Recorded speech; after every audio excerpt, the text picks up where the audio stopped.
going. I like the aggression. Dude, let me drop the spring bar. You can go tell all those guys up there they can suck in. What we're about to do is not a good idea. All good. What is he doing?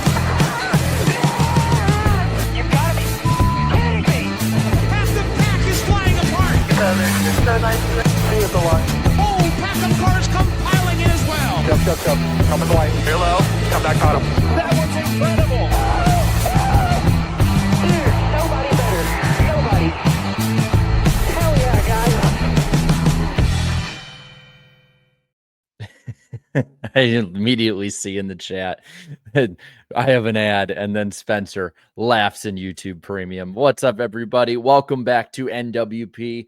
We got plenty of stuff to talk about. We got Martinsville. We got another lawsuit. I mean, we're practically law and order at this point. We have Throwback weekend. We have guest announcements coming up. Tons of fun stuff. But we should probably get our other co-hosts on screen. Here is Danny B and Eric Estep on the screen. I was about to say, are we watching the Jarrett post-race stream here? I mean, when are we coming in? Should be. Look at that shirt Jarrett is wearing. I mean, Danny, your Darlington shirt is very nice as well, but I love those colors on Jarrett's shirt. You just steal the show. Just let that fill the whole screen. Looks great. Well, so really quick, I waited till we were live to tell you guys this. But I was chilling in the office on Monday, and I was writing some stuff down, getting some stuff ready for the show.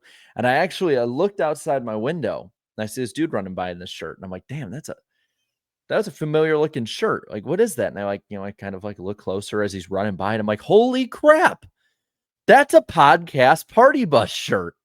And I was like, in the wild. And I'm like, this in your dude neighborhood. in my neighborhood. So I'm like, if you're watching, I saw you go by, and wow. I was only probably like 20, 25 feet away. I mean, it was small world. I promise it wasn't me just walking by your apartment, Jarrett.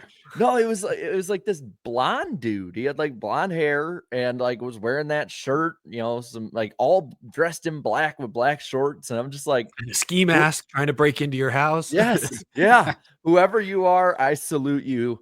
You That's made cool. my day. I Riss was just coming home at the same time. She gets up there. I'm like, Riss, guess what I just saw? I've never seen one of those that's not been worn by one of us or at Darlington. So that's crazy. And funny story, this shirt I got at Richmond. I didn't even get this at Darlington. Wow. I found it at Richmond in 2021 when I went. So but they're not all here. There's already over 300 in the chat. They're not all here for T-shirt week, for Throwback week. They're not even They're not even here for Throwback week just yet. We got plenty of fun throwback stuff to talk about, but I think they're here to talk about Martinsville and the nuclear fallout that we had, and also maybe one of the most overlooked wins of a weekend. But I think first we need to get to the Cup race. So this race was the Cookout 400, not a 500 miler, 400. Not to be confused with the Cookout Clash or the Cookout 500 or the or the yada yada yada. NASCAR guys, have you noticed that? Just a little bit. I kind of ask, what do you think we're going to see more of this year? Do you think we're going to see more Cookout sponsored races or Tim Duggar concerts at SMI tracks? It's actually a really good race. What's the over under? Give me my new bid every week. 5.5. I think I put mine at the prediction I had is that Tim Duggar would do something at 9, and then there's Cookouts already at 3 or 4. Cookouts coming quick. It's a horse race. They are neck and neck. It really is. Where it wasn't a horse race out at the front was during the Cup race. Denny Hamlin just flies away in his first Martinsville win in 10 years. Danny, I want to hear from you first. What do you think this says about Denny? Because before the year, I mean, a lot of us were talking about, is Denny finally kind of getting to over the hill? Is his age going to catch up with him? I think he's 44 or something like that. And he didn't look that old. I'll just say that. First of all, I'm an idiot for having the last pick and not even thinking about taking Hamlin. But to be fair, it had been however many years since he won here. So we're kind of right to not think about him anymore, unfortunately. But he's still been in contention. Obviously, there was the the infamous Bowman fiasco in 2021. So he's had moments where he's been in contention, but he hadn't been able to put it together and get a win yet. This is pretty nice. They would just announced a deal with Progressive, and I got them in the victory lane already. So an anchor sponsors already went to victory lane with him. So that's a good thing for that relationship. Maybe they can build upon that, and who knows what the future looks like with that one. But other than that, it's good for Denny Hamlin and his fans, obviously, because you start to wonder, okay, we're starting to see some drivers fall off like a Kyle Busch and like Jimmy Johnson did. Am I getting to the point where my driver's going to start falling off? And well, not yet. He's still winning. I do have to say though, and maybe this is just because I went to the Tennessee Ohio State football game. I think it's pretty cringe to try to take that Ohio State versus the world and then slap it onto the flag and do that whole deal. I think it was actually set up more from one of his crew members, and they just kind of liked the idea. It wasn't necessarily him who did that. I don't like that. I don't really like it. It's kind of cringe to me. I mean, I kind of agree with you because it was awkward. It was awkward that fans were mostly cheering when he got out of the car, and then he flashes the flag, and it's like, well, you're like waving you're waving at the bull that's not there. He's not going to charge. But I heard that it was a fan gave it to him, and they kind of like talked it out. Like, yeah, let's do it. Let's use this. But that's what I heard, which makes it cool. But obviously, when you're first watching it on the broadcast, you don't know that backstory. You just see. You think of it as like the watermelon, where Chastain has a watermelon at every race in case he wins. You're like, how long has Denny and team been plotting this 11 against the world shtick? And yeah, it's a little cheesy in that respect. But what would you rather have, this flag or I beat your favorite driver? I like the I beat your favorite driver. I honestly did. I like that one. And like Jared said, it's more original. He's like Denny's still on the Ohio State bandwagon, which is kind of funny, but also, I don't know, a little stale, but I like it. Whatever the case, I still like that it's a great image, I think, for the casual fan tuning in who's going to see this driver antagonizing the crowd who's mixed on him. I like that. I think it's good that Denny leans into it. When he stayed away from the I beat your favorite driver slogan last year, I was like, no, man, lean into it. Keep it up. Like, that's good. That's good, harmless banter between driver and fans. But as far as Denny Hamlin being over the hill, as some suggested, I've pushed back on that all off season because, and shame on me as well, Danny, for not picking Denny Hamlin this weekend. Really good short track racer still. He won at Richmond and Bristol last spring, but also really good at saving tires. NASCAR brought a softer tire to Martinsville in the fall. Hamlin, I believe, finished third in that race. They brought a softer tire to Bowman Gray, and he was very much in contention there. This is the same tire compound. No wonder he was in the top 5, contending and leading laps. Now, did I expect him to lead 270 laps? No, I don't think anyone was really expecting that this weekend, but it just goes to show he's a short track guy, late model guy. He knows how to save tires better than most of these younger drivers now in the Cup Series. So this softer tire, right in his wheelhouse. So in hindsight, I shouldn't be surprised at all that Denny Hamlin dominated. Yeah, and I know a lot of people too I saw on social media were like, "Oh, maybe this is Denny who is who's fighting back against NASCAR. It's him against the world with the lawsuit." And then he comes out in this podcast, "No, it's just the Ohio State bandwagon." It's like, I mean, at least Denny Hamlin will be part of a bandwagon, including a championship. I kid. No, Denny was. Can you kid when you're right? There's still time. I'm not gonna. I've seen crazier stuff happen. Hey, I'm a Cubs fan, and I saw my team win the World Series. Like, anything can happen if that can happen. But that was not the only real storyline of the race. I kind of want to talk a bit first about his driver before we talk about the racing or who was mad at who. Bubba Wallace scores another third place finish, another top 5, and if I'm not mistaken, he's I think 9th or so on the chase grid or the playoff grid, almost a full race points wise up. Best start of his career by far. Eric, I'll start with you on this one. Like, is Bubba a legit top 10 driver this year? So far, yes. I think without a doubt, if you look at stage points earned, I think he's 3rd. I want to say, yes, Daniel Cespedes posted today that Bubba Wallace leads the Cup Series so far in percentage of laps spent in the top 3 and top 5 this year. So yes, in terms of pure speed, obviously Bubba Wallace has been a top 10 driver / car this season. The results haven't always been there, but the last couple weeks they have been. So that's extremely encouraging. This is a driver and a team that usually starts slow, heats up in the summer. They made the crew chief change, brought over Charles Denike, and it seems to have lit a fire under them from the get-go. So absolutely, right now, speed-wise, Bubba is for sure top 10, and it sounds like points-wise, he is also top 10 as well. So really good start to the year for Bubba Wallace.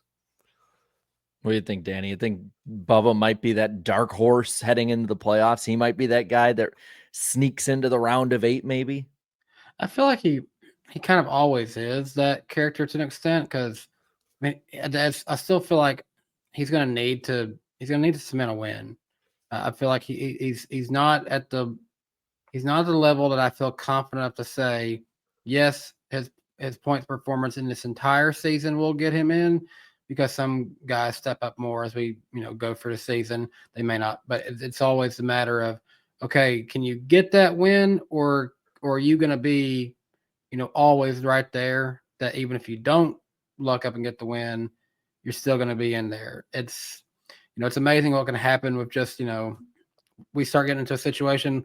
This all looks fine and dandy right now, but when we get closer to 5 or 4 races left to go in the season, and we got 13 guys who've gone to victory lane or whatever number it might be by then, and Bubba's still not one of them, then it's going to be on that chopping block of where is he going to be at that point. So I would like to see him go ahead and secure a victory. He's only gotten wins post they're in the playoffs at this point in his career. So I'd like to see him prove to us finally that he can. He's in great equipment. We see Tyler Reddick, what he can do in that car. Riley Herbst, I'm going to not look at him too much right now, but we know what this equipment is capable of and how much now experience Bubba Wallace has. And we gotta keep this in mind, guys. He's been racing now in the Cup Series full time since 2018. So quite a few years under his belt at this point. And it's one thing to be up there contending for top 5s, but there are other drivers who have are way past him in the win column now. Well, yeah, I almost thought you bring up the Riley Herbst thing, and I know it's a little off topic, but I almost think of that meme with Family Guy where it's like road trip, and it's like I'm in. Then you see like the wooden plank. No, not you, Seamus. That's Riley Herbst with 2311 right now. Which again, he's a rookie. But I think that with Bubba, he easily, I think, can get that win at this point. He's never, I don't think in my memory, started out even as a top 15 driver points wise this far in or this early into the year. Starting out better with a team that definitely gets better and peaks at the end of the season. I think that that's a recipe to get a win at some point. He has a lot of good tracks coming up in the next couple of weeks where he's ran well at before. He has, obvious speed like we've seen out of Tyler Reddick and Toyota in general at a lot of these tracks too. So I mean, he could win at Darlington. He's ran really well at Texas before. He's ran really well, obviously, at Talladega, Kansas, and Bristol. He's had good runs before. He very easily could get that win, be the next driver with a B name locked into the playoffs, and at that point, it kind of would be interesting to see a Bubba Wallace and a 23 team in general that doesn't have pressure on them throughout the regular season at all. Just relaxed for 10, 15 weeks. We've never seen that before, and I'd be really interested to see like what they could accomplish in doing that. On another end, there was a Toyota team that didn't do all that well. We'll talk about Eric Jones here getting DQ'd. They will not appeal the DQ. I'll be honest, like I copied on the points after they reset on NASCAR.com, and I'm not going to rewrite the whole thing, but Eric Jones goes from 21st in the standings, 33 out, to I believe he's like somewhere back around the almost 30th. 29th is where he's currently listed. Just ahead of Brad Keselowski, but behind Haley, both Dillon brothers, Hocevar, even Cindric, who had that 50-point penalty and also DNF this week. I mean, I'm not banking anything on what we know legacy equipment is, but man, this could have happened at a better time for him to go to his probably one of his best tracks of his career, Darlington. Yeah, that's a good point. Yeah, what's encouraging about legacy this year is John Hunter Nemechek is top 20 in points. I think he's 16th or 17th in the regular season standings. I don't know where he is on the playoff grid, maybe a spot or two below that, but he's 19th. Well, he's tied for 19th with Stenhouse and then as many points as Barry. Yeah, he's right there with Barry, but Barry has that win. Like either way, like this team is better than like so far. And I know it's early. There's only been 3 or 4 traditional tracks so far, but so far they are faster than they were last year, which is what you would hope for. Are they a playoff team? Probably not unless they squeak out a win somewhere, but they're better than they were last year. So that's, gotta meet minimum weights. That's your next hurdle. There's always a hurdle, it seems, with this team. Not an illegal hurdle, better than last year. But speed wise, they're a little better than they were last year. That's a good sign. And looking at the bottom line here, looking at the point side of it, the 7 races in, obviously still a long way to go, but we can start actually taking a few things at this point, I think. And I'm looking at my end, and there's starting to become that gap. There's that gap between Stenhouse and Suarez that's roughly 20, 21 points. That's basically the top 20 is pulling away from those that are in the middle and back of the pack even further. There's some of the guys up towards the front, really from Blaney on up points-wise, are starting to pull away from the Bushers, the Briscoes, the Chastains. Now, that can obviously change. There are 4 Hendrick cars in the top 5 of the regular season standings right now. And William Byron, because he had a rough day, lost a chunk of his points lead. So suddenly Larson, even Elliott have reined him in. And Chase Elliott, we should give him credit for running his probably best points race of the season, led 40 laps, finished 4th. Again, soft tire, Martinsville short track. That's also kind of in Chase's wheelhouse, but they put together a good day. I'm interested to see with these teams that are all kind of from, if you look at the grid, from about 12th place Busher down to 20th place Stenhouse, you got, that kind of 8 or 9 guys that are going to be right there. And these are kind of the guys there all year. I'm wondering which ones, based on past data, might be doing crazier strategies to try and get out front towards the end of races, or take 2 tires at the end and maybe try to hold off the guys on 4 or something like that. Like, I think that this is the point of the year you're going to start seeing more of that, because there's teams that are probably going to regress to the mean. I don't think Michael McDowell is going to be top 16 all year. I think he'll be on the cut line. Well, that's what I want to ask this question real quick, because right now, if we vault Barry in top 16, currently in a provisional playoff spot, Ross Chastain and Chris Buescher both missed last year. Do you guys think I think we both say they'll probably maintain or at least be in the running, right? I would say Buescher would be my bet of the 2 of them. That's fair. But the 2 more interesting ones, then Ryan Preece is currently 15th on the grid. And McDowell, you just mentioned, would probably, I believe, be 16th on the grid. Michael McDowell was 12th at Martinsville this weekend, y'all. And he's got some sneaky good numbers at Darlington. Like, we know he could win a super speedway or road course. I'm just saying, I picked McDowell to make the playoffs, not on points. I thought he'd win a race. No, he'd probably have to win. He probably will have to win, but like I don't know. How do you feel about those 2? Yeah. Well, I'll say with McDowell, the problem for me is you can't really 12th place your way in. Like back in the old Chase days, probably like not. there were guys who were able to kind of 12th place their way through half the season and make it in. But I think that there are the possibilities of wins at maybe road courses, super speedways, all of those. Preece is the one I think almost has the higher ceiling, though. Like, and we've always been told, like, Ryan Preece, he's the guy. Get him in the right ride, and he'll show you why he deserves to be up there. And now that he's with RFK, he's having more runs up towards the front. He's we've seen him up towards the front because of strategy, yes, but is able to maintain it. So I'm interested to see, like, as that team grows, what he can do and what kind of runs they get out of that 60 car. I want to give one more driver shout out real quick before we talk rivalries. And actually, this guy's involved in some of these rivalries, but Ty Gibbs didn't get his first top 10 of the year, did score a top 15, recovered from a late spin with Reddick. But there was some news this week that Cheddar, the old Kevin Harvick car chief, worked with Rodney Childers for years, very well known, very well respected. He was recently hired by Joe Gibbs Racing to work on Ty Gibbs's car. Something to watch over the next few weeks. This guy desperately needs a turnaround. JGR not sitting on their hands. They made a big kind of the equivalent of like a key midseason free agent signing here for Ty Gibbs. Will it give the 54 a boost? We'll have to wait and see. I keep having my eye on Bristol for Ty Gibbs. I want to see what happens there. I feel like that team is capable of showing what they really are by the time we get there. So you kind of brought it up. There were people that were upset at each other. It's Martinsville, of course there were. And the Cup race we're talking about. We'll get to the Xfinity race in a bit. That one's a doozy. But there was Joey Logano and Ross Chastain were upset a little bit at each other. There was the battle of the ties, Tyler and Ty Gibbs, that is. Fun fact, I think all 3 ties in the field finished like 13th, 14th, 15th. Oh my God, I think you're right. Shout out Ty Dillon. Yeah, it's like Tyler Reddick, Ty Gibbs, Ty Dillon, or maybe you switch the Tyler and Ty at the top. But no, I think you're right. That's exactly what it was. It was just triple tie at the end of the top 15. Can I say real quick, the Logano Chastain feels very 2023 to me.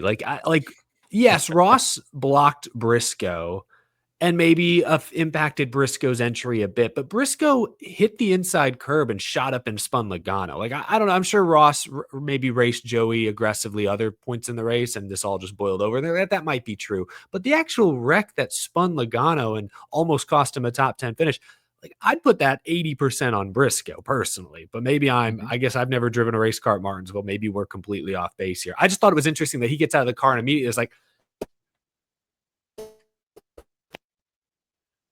did Eric just go out? Yeah, we did. I like how the two guys who are actually in active storm situations right now, we're fine, but the guy in Texas, where I'm pretty sure it's safe, has the internet go out. That was perfect timing, though.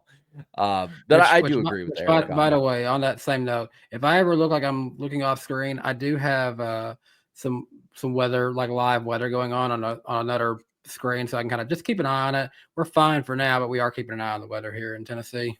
I will survive. I'm gonna take Eric off the screen for now, just so he's not just sitting there like. That was a great freeze frame, though. I want to say that was a really good one. Very good.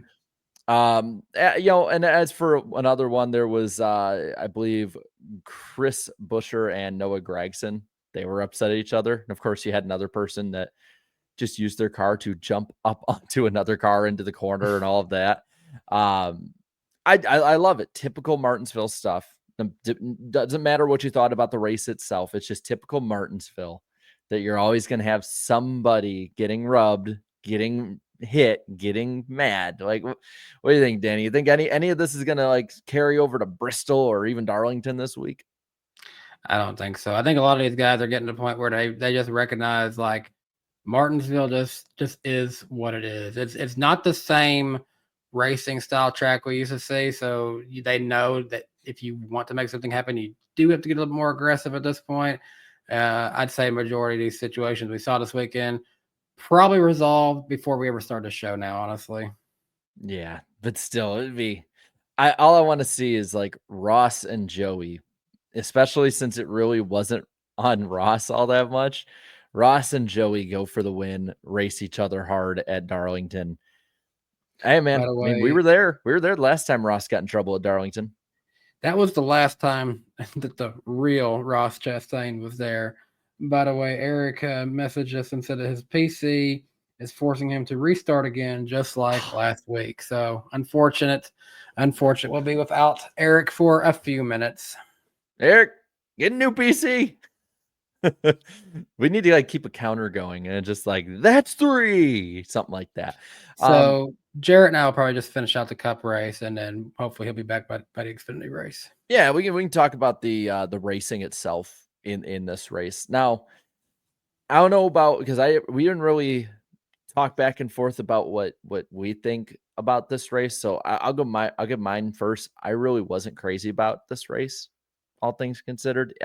I thought it was a big step back from what we saw last fall. Last fall we had, I think, probably the best next gen race in Martinsville since they've had it in 2022. The finish and the controversy overshadowed it, but I really, really liked that race. It felt like real Martinsville. No matter what it is, it just seems like the fall is definitely putting on the better showing at Martinsville right now. For whatever reason, the spring race just for whatever it is, like something's just holding that one back right now. I don't know. I don't know how there's a good explanation for it, but right now there's just something. There's just something that's lacking right now. I think part of it maybe it's the weather. They talked about it on the broadcast. Kevin Harvick did that, the weather, and then the track not really changing or any of that stuff. But I'm kind of at the point now where Goodyear, from what it sounds like, has done everything they can. Like it's all they can. Yeah. It sounds like it's difficult. It'd be so difficult to go softer without having a 2008 Brickyard happen. And so if they've kind of hit that limit, it's got to be NASCAR at this point that makes the change. The teams are going to just figure this stuff out more and more. You keep the same tire with the same car for a year or two, they're going to figure that out. Like at this point, I'm with Cito on this one. I want more horsepower. We got the softer tires. It's not like we don't even have to. I feel like at this point we don't even have to go up to 900 to get what we want out of this race, which is and out of this track. I just Goodyear can't keep picking it up on this point. Like they've done enough. It's like, sit down, hero. You've done enough. We can take it from here. But instead, it's more just like, Goodyear. Yeah, you. Yeah, you over there. Give a softer tire. All right. Oh, you already did? No, give me a softer tire. Like that's what it feels like it is. As NASCAR, like, hey, cover our ass again. Yep. The fans are saying it. The industry's saying it. The drivers are saying it. That dog barking out there is saying it. Like, let's just get more. Like, I want more power. Heck, Ryan Hall, he's probably saying it. He's over here talking about the weather. He probably knows it too. Yeah, more horsepower. Is there really anything we can take from this though? Like, anyone that looked surprisingly good, or a team that looked more dominant than others? I mean, Toyota was 1, 2, 3 in this race. I don't know what we can really take away from this one, because I had great confidence in Penske going in this one. I really did. That's why I felt good about my Austin Cindric pick, and that was a flop. I felt like they still had a very good, solid flat track program going into this one, and it wasn't there. It wasn't there. I don't really know what we can take away from this one compared to some of the other races we've seen this year. Yeah, I mean, what was similar to last year's about this race, and because before I go live after the races, I will be watching the NASCAR leaderboard on the website, and outside of Joey Logano, nobody made any passes for the most part in like the last 50 laps or so in the top 10. No, not that I can at least remember. And Joey Logano had like 40 or 50 lap fresher tires. By the way, Eric will be back in a bit, PC from hell right now. But and Logano made a great effort. Finally got a top 10 this year. I think he finished like 8th. So good on him. Like it was proven you could pass, and the tires did make that better. That is way better than it was in 22, 23. But I saw a lot of people be like, well, this is Martinsville. I don't know what you want at this point. And to that I say, yes, like the dominant guy is Martinsville, but Danny, we've seen races where our guy wins and it's dominant. It's a bad race. We'll call it that way. And we've seen races where guys that maybe we didn't like in the past have won. I think immediately 2013 Auto Club. At the time, I was a huge Dale Jr. fan, was not in the Kyle Busch corner. Didn't care they won that race. It was awesome. A lot of people saying, oh, it's Martinsville. You didn't like who won. Well, so I went back and I looked at similar runs. We had a 75 lap run to the finish in this race. And I went back into the last 10 that were similar, and that goes all the way back to 2008. And other than the 550 races and the next gen races, all of those had tons of passes in the top 10 with even tires through the run because they were able to pass each other. So I think that there is plenty of room to be fixing this, and it's not just, oh, this is Martinsville. It's always been awful. And we can get Eric on in this. I I'm back. The PC is good. We are back. Yeah, eventually I'll need. I'm not technical enough to know what the problem is, but the last couple weeks it's been it's rough. So might be due for an update or just need some parts replaced. You know that in the Green Mile where John Coffey goes, "I'm tired, boss." That's what your computer's doing right now. It's been huffing and puffing lately. Been cranking out content, rendering hours of footage every single day. It feels like. So she's been working hard. I don't blame my PC for wanting to take a break. I'm gonna have to call my tech guy, aka my dad, to figure out what's wrong with it, and hopefully get it fixed for next week. We're talking about the race at Martinsville and the racing itself, which for the most part seemed to got a lukewarm at best response. And I was bringing up how a lot of people are arguing, well, this is just Martinsville, while others are arguing it's not. I'd say it's just Martinsville that the best car dominated and led a ton of laps like Denny did. On the other end, just like last year, I was watching the leaderboard, and for the last 40 laps, outside of Joey Logano on like 30 lap or 40 lap fresher tires, nobody made a pass in the top 12, top 10, that area, even though there were guys with better cars. And I brought it up because I have races all the way back to 2008 spring race that had similar long runs. This one, a 75 lap long run to the finish, where we did see actual good racing to the finish and guys passing each other. 2016's fall race, 114 lap run to the finish. 2018 spring race, battle for the win at the end, and guys going up and down through the top 10, 15, 109 laps to the finish. The only ones that we didn't see this with were the 550 races, and then now 3 of the, I believe, what is it now, 7 next gen races at Martinsville have been 75 laps or longer runs to the finish. Yeah, I mean, I kind of heard what y'all were saying earlier. I don't have a ton else to add. I thought it was an okay race. It was better than most of the other next gen Martinsville races, but they're only like objectively good. Martinsville next gen race was last fall. And so I think there's reason to be optimistic that, okay, you bring the same tire just a few months later, it's hopefully going to be a similar race. And it was still better than what we saw most of those first couple of years, but there's work to be done. And I heard what you guys said. Yeah, I don't know that Goodyear can go much softer. If they can, go for it.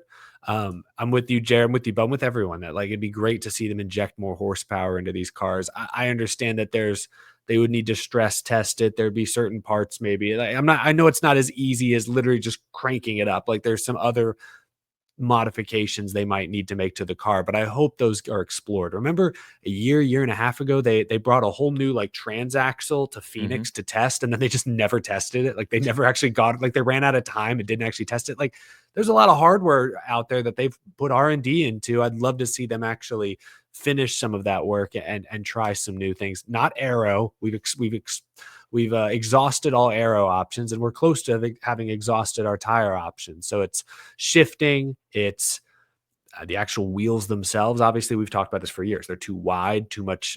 In a way, there's like too much mechanical grip now at the short tracks. It's a lot of factors.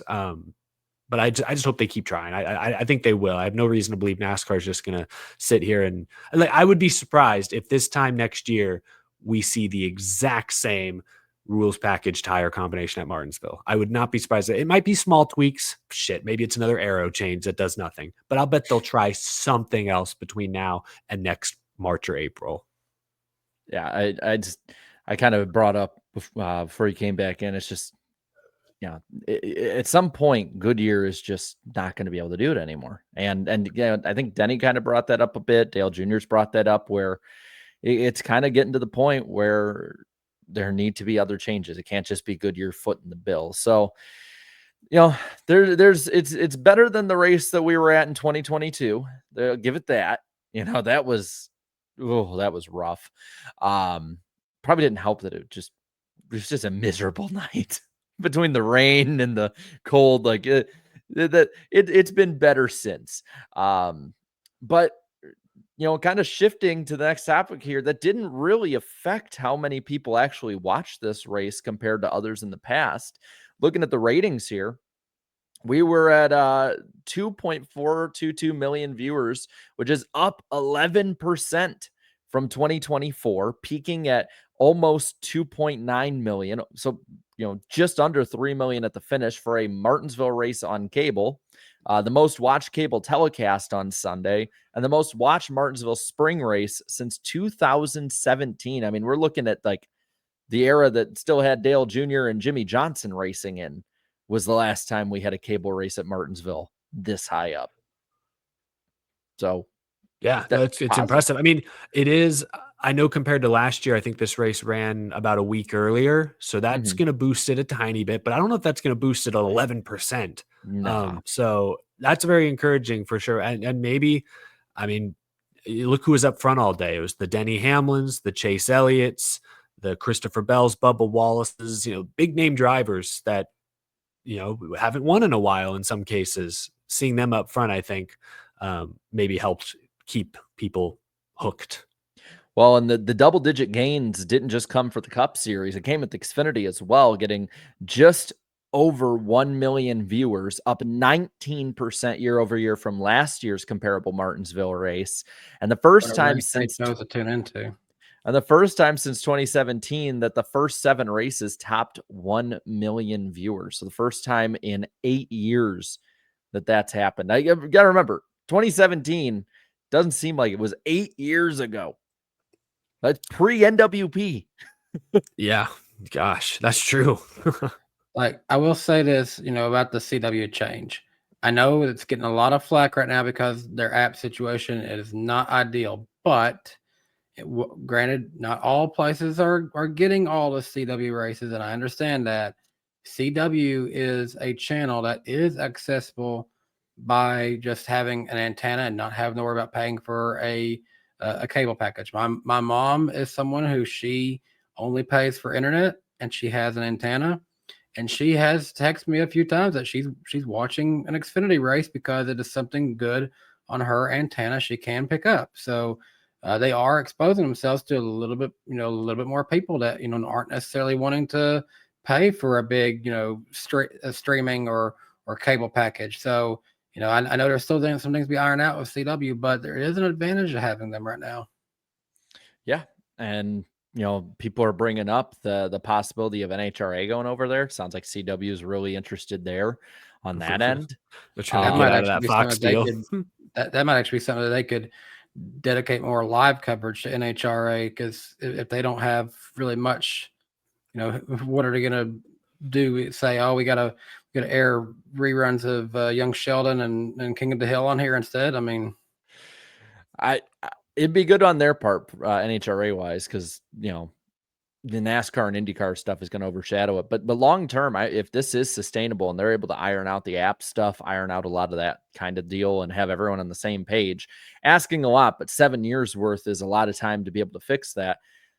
Be honest, I wouldn't be opposed to having Cup races on there. It'd be better than forcing them to FS1. Like, be better than and especially if it builds up the sports presence too, which sounds like, football among other sports. Like, it sounds like they want to be one of the guys up there with Fox, NBC, ABC, all of them. I kind of like the idea of the Braden Bunch 58, possibility maybe one day if they add enough live sports and just go that direction, maybe it could be rebranded to a new, like just more of a sports dedicated network. They brought the name Sports Nation, but I thought that was not a bad idea. But there used to be a show on ESPN. That's what I'm probably thinking of. That's just their idea of a name. They could brainstorm something better, I'm sure, but that's not a bad idea to go for more of a what's the word, open air kind of sports network like that. I'd be down. Something else I'm down with is looking into the poll. 11,000 voted on the poll this week for this Cup race at Martinsville, the spring Martinsville race. 8% saying great, 52% saying good. Net positivity is 60%, 33 average, 7% were negative about this race. And going to the poll data, now that I can pull it up, this is the first race this year that has not cracked 80% positive on the poll. So lowest voted of the year. And when it comes to Martinsville races, I'll scroll all the way down to it. This race ranks 1, 2, 3, 4, 5, 6, 7, 8th out of 12 Martinsville races, only beating 2019's fall race. and the last 3 spring races. I think that's fair. I mean, this was not the worst Martinsville race by any means, nor was it a spectacular one. Yeah, it's about right. Again, I was there in 2022. That was probably the worst Martinsville race I've ever watched. Same. And it was my first in-person experience. I felt so cheated. Oh, damn, that's right. I was He cold. was like, just get me more hot dogs. I was miserable. Jared had a backpack full of hot dogs and and beer. As we've established, I don't really like hot dogs. I gave them a shot. They're fine. But I'm not a hot dog guy. So I wasn't even like, I was miserable out there, man. The only positive I took from that many hot dogs in my backpack was the fact that because I have 2 separate pockets in it. So I had one pocket that was insulated that I could keep all the beer in that kept it cold. And the other one was insulated and I had so many hot dogs with all the aluminum foil that it kept it warm and hot. And so I was just like, you know what? Screw it. I'm having a great time. Eric needs a racetrack to not do hot dogs cheap. Just walk up to a thing and be like, just get one chicken tender for $1. Just get as many chicken tenders as you want. Just keep coming up getting chicken tenders. That's what Eric needs. The best thing was when Texas Motor Speedway had a Torchy's Tacos in the garage area. Oh, that was, I don't know, non-Texas people probably don't know Torchy's. I don't know how widespread it is, but that was bussin'. But now it's something else now. They rebranded it. So I think that wasn't there when we came, but you took us to a Torchy. That was the first experience we had with Torchies, and that's right. It was pretty good. And they now actually have one in Nashville, so they are expanding slowly but surely. Love it.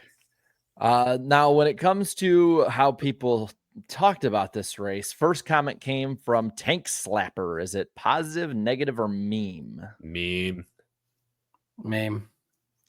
Hamlin fans, enjoy this while it lasts because you never know when the last win will be.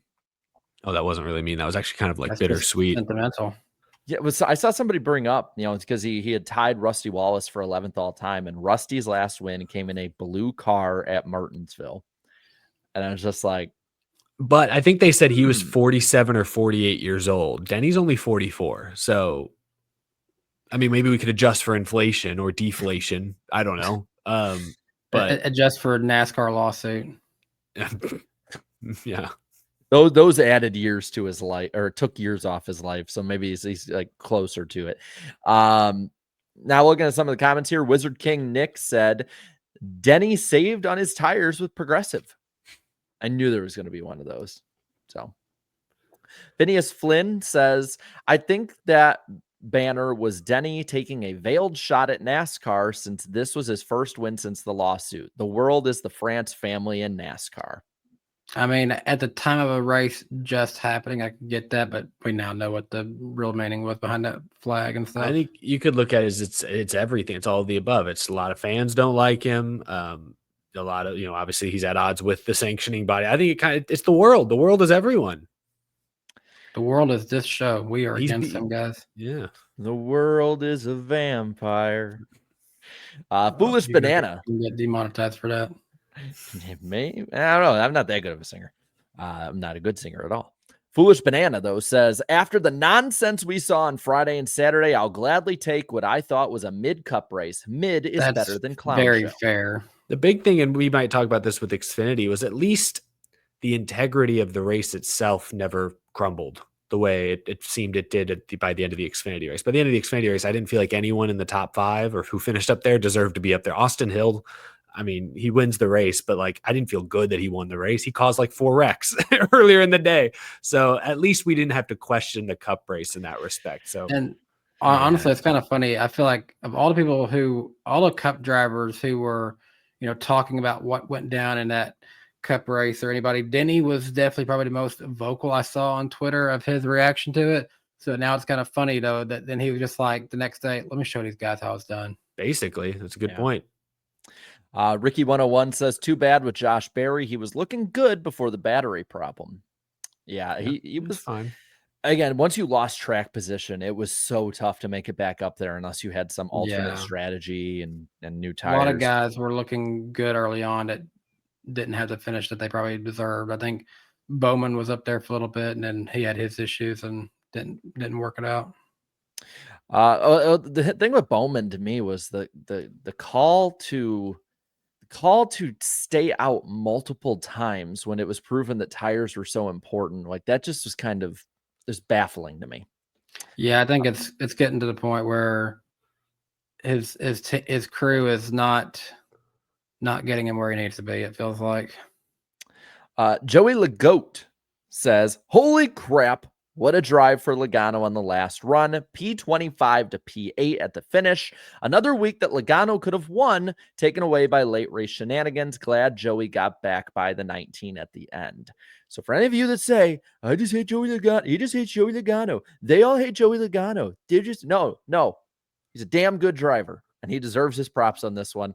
Good strategy, yes, but he had to drive all the way up past 17 lead lap cars, not to mention the lappers. So yeah, I mean, it was a very impressive drive. I hate to rain on that comments parade. He wasn't winning that race. He was on his top 3 car. He was maybe a 5th place car by the end. I'll give him that. He probably should have had a top 5.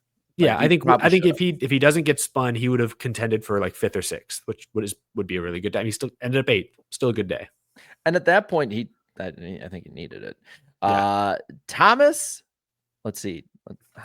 How does he say this name? Thomas Pondles, New York, or Pondlesny? The tank engine? Thomas. We're just gonna call you Thomas here. Tomas.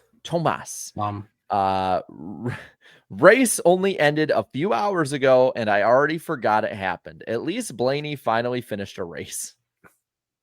He's one of the few Penske guys that did not have terminal issues this week, ironically. Yeah. Yep.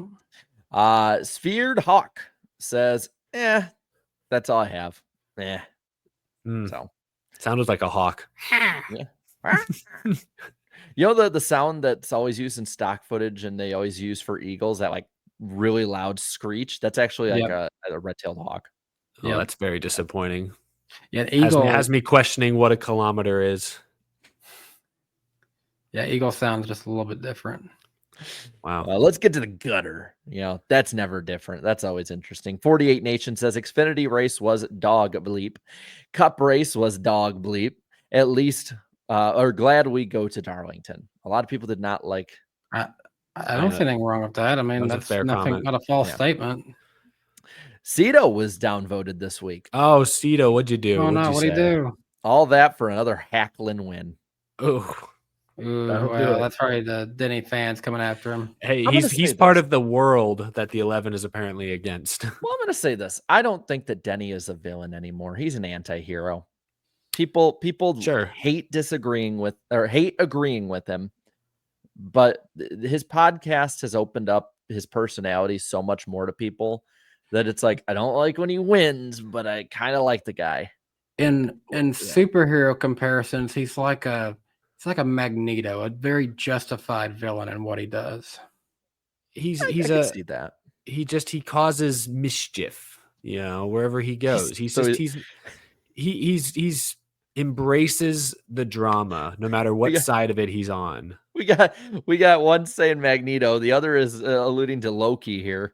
Oh, I'm not familiar, but I'm just thinking, like, we're less than a year removed from Denny getting into a midnight Twitter war with Marcus Smith. Remember when that happened? Yeah. Like he's still like, he'll poke the bear out of nowhere sometimes, And I think he's entertaining. I'm very like on the fence when it comes to Denny. He says things I agree with. He says things I'm like, I think he's just wildly interesting.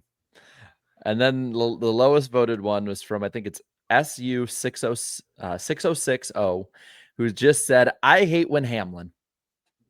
Nothing else. I also hate when Hamlin anything. Yes. Mm-hmm. You ever Hamlin and you just hate it?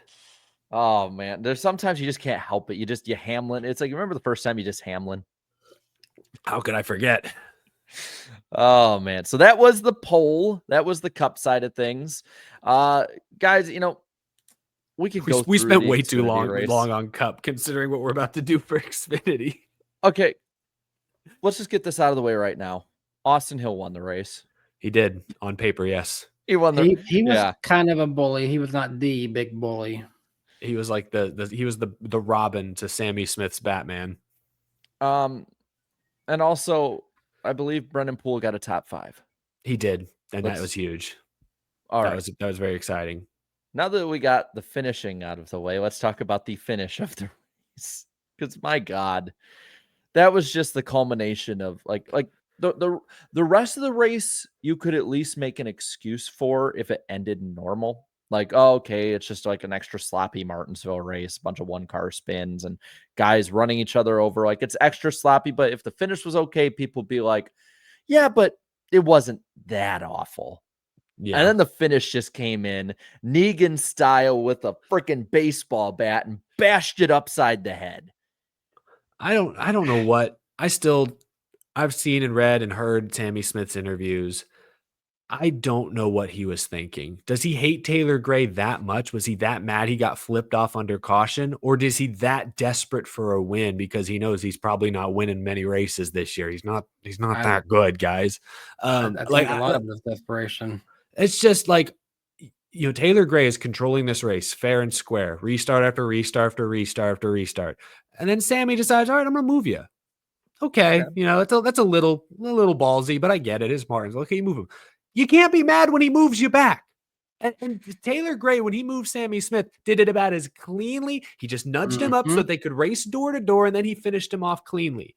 Like for Sammy to get beat straight up like that, and then to just completely overdrive the corner, just go in with reckless abandon and KO the guy.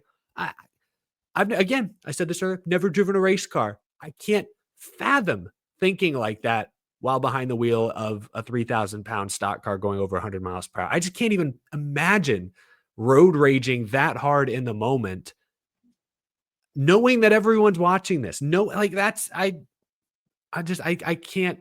I'm shocked. I was shocked he did it. It honestly caught me off guard. I actually missed it the first time because I wasn't expecting it. I was looking down at my Twitter, or I was like, I don't know, I wasn't looking at that. And then all of a sudden I look up and see Taylor Gray spinning. And I'm like, and so then I had to see the replay. When I saw the replay, I realized, what is he doing? Anyway. Well, you cost your teammate the win. You cost your teammate $100,000 too. Exactly. No no big picture thinking, no self-awareness. Just, I'm going to plow through this guy because that's my only way into the playoffs. It's like, man, you're that desperate. You that bad everywhere else that you got to dive bomb this chance at Martinsville. Oh my goodness. And the bad thing is in this, I always think of like a cup comparison. I think it's, a huge honor for Austin Cindric to be the one bearing that number 2 for Team Penske. That's kind of like the flagship number for that team. At Junior Motorsports, there are now 2 flagship numbers now that Junior's been able to get the correct font for the 8. So you have the 8 and you have the 88. If he trusts a young man to be put into the car with a number that would represent his career, that should say a lot. And you're out there, representing, his probably most iconic, his original number out there. You're the first driver he's let drive that font. And then you go out and you do that. That just kind of puts a bad image on his brand in. And I'm looking back at my notes that I took during the race. I take notes during every race because I want to make sure I can look back in the moment, what I was thinking. And I'm writing the restarts down. And this thing too, the last stage of the race, I was looking back at it, and I think the longest green flag run was like 8 laps or something, or like 12, or it was something like that. No, it was 15 laps. Hell yeah, hang the banner. We made it 15 laps under green. I can't, it won't show up on screen because of all the light, but multiple times, restart, 18 versus 54. Restart, 8 versus 54, 8 versus 54, 8 versus 54, over and over again. It turns into the 54 and the 8. I saw people, and granted, not as many as the people calling this stuff out, but I saw people who are like, I've been watching for 40 years and this is fine. I don't get why people are upset with this. And it's like, no, this is like, last time Martinsville was this bad in an Xfinity race, they lost it for like 15 years or whatever it was. And I'm not advocating for Martinsville to get taken away because I think the 2 lower series are the only ones at the moment capable of consistently having actual good racing before they destroy each other. But all of those restarts, I didn't see a damn thing that Taylor Gray really did wrong. And, a lot of people clowned JGR for bringing him up to Xfinity. And he was probably the one who ran with his head on straight the most of the race. Like, those old fans who are like, oh, I've been watching this for 40 years. This is fine. When you guys when those people were watching NASCAR, you know, back in the day, and yes, that was pretty common. You got to think of this back then on the actual race itself. That was the only seat time that these guys got. Like, we are now in an era where these younger drivers should really have no excuse to be making mistakes like this. You can practice basic racing etiquette in your bedroom now during the week on iRacing or whatever it might be. Or the sim. They have the sim Yeah, too that you know, they can or learn the sim. track more. Like, you know, I know They should have practice. there's no replacement for actual seat time, but you can learn basic racing etiquette during the week and perfect that. I would push back and say actually the rise of sim racing has hurt racing etiquette because now you're out there making It's no consequences. And so I'm not one of those people that says, violence in video games necessarily translates to violence in real life, but certainly you become, what's the word? It's you disassociate somewhat, if you spend enough time racing a certain way in the sim and now you're behind the wheel of a real car. You know what I mean? Like the brain is a funny thing. I'm just saying like it all stems from a general lack of respect for the track you're racing at, lack of respect for the series you're racing in, your competitors around you, the equipment you are controlling, and the amount of money, time, and energy that's gone into getting that car on track. And I think Joey Logano said it best.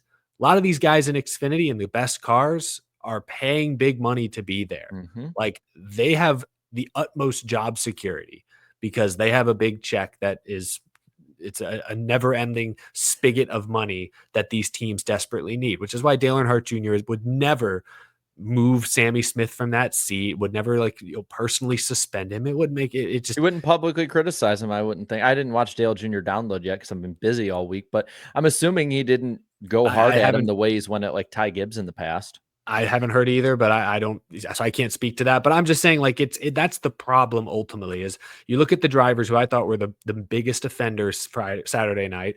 Sam Mayer just drove through Christian Eckes for no reason.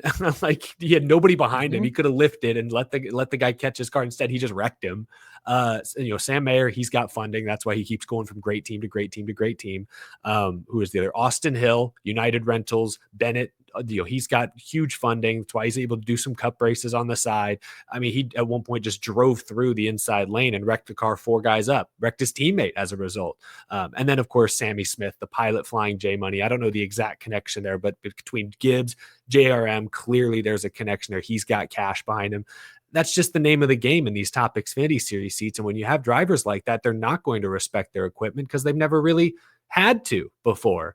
So that's that's part of why I should say I believe was good of NASCAR to step in today and issue a penalty to Sammy Smith, let everyone know that, hey, you can't just straight up crash the leader to try and win. You can't just overdrive the corner, make a non-racing move and expect that to fly. I think it was good to set that standard. We can debate whether they should make that decision on Tuesday or if they should have the nerve to make the decision Saturday or Sunday night in the moment. That's a separate conversation, but I am glad they attempted to draw that line in the sand this week.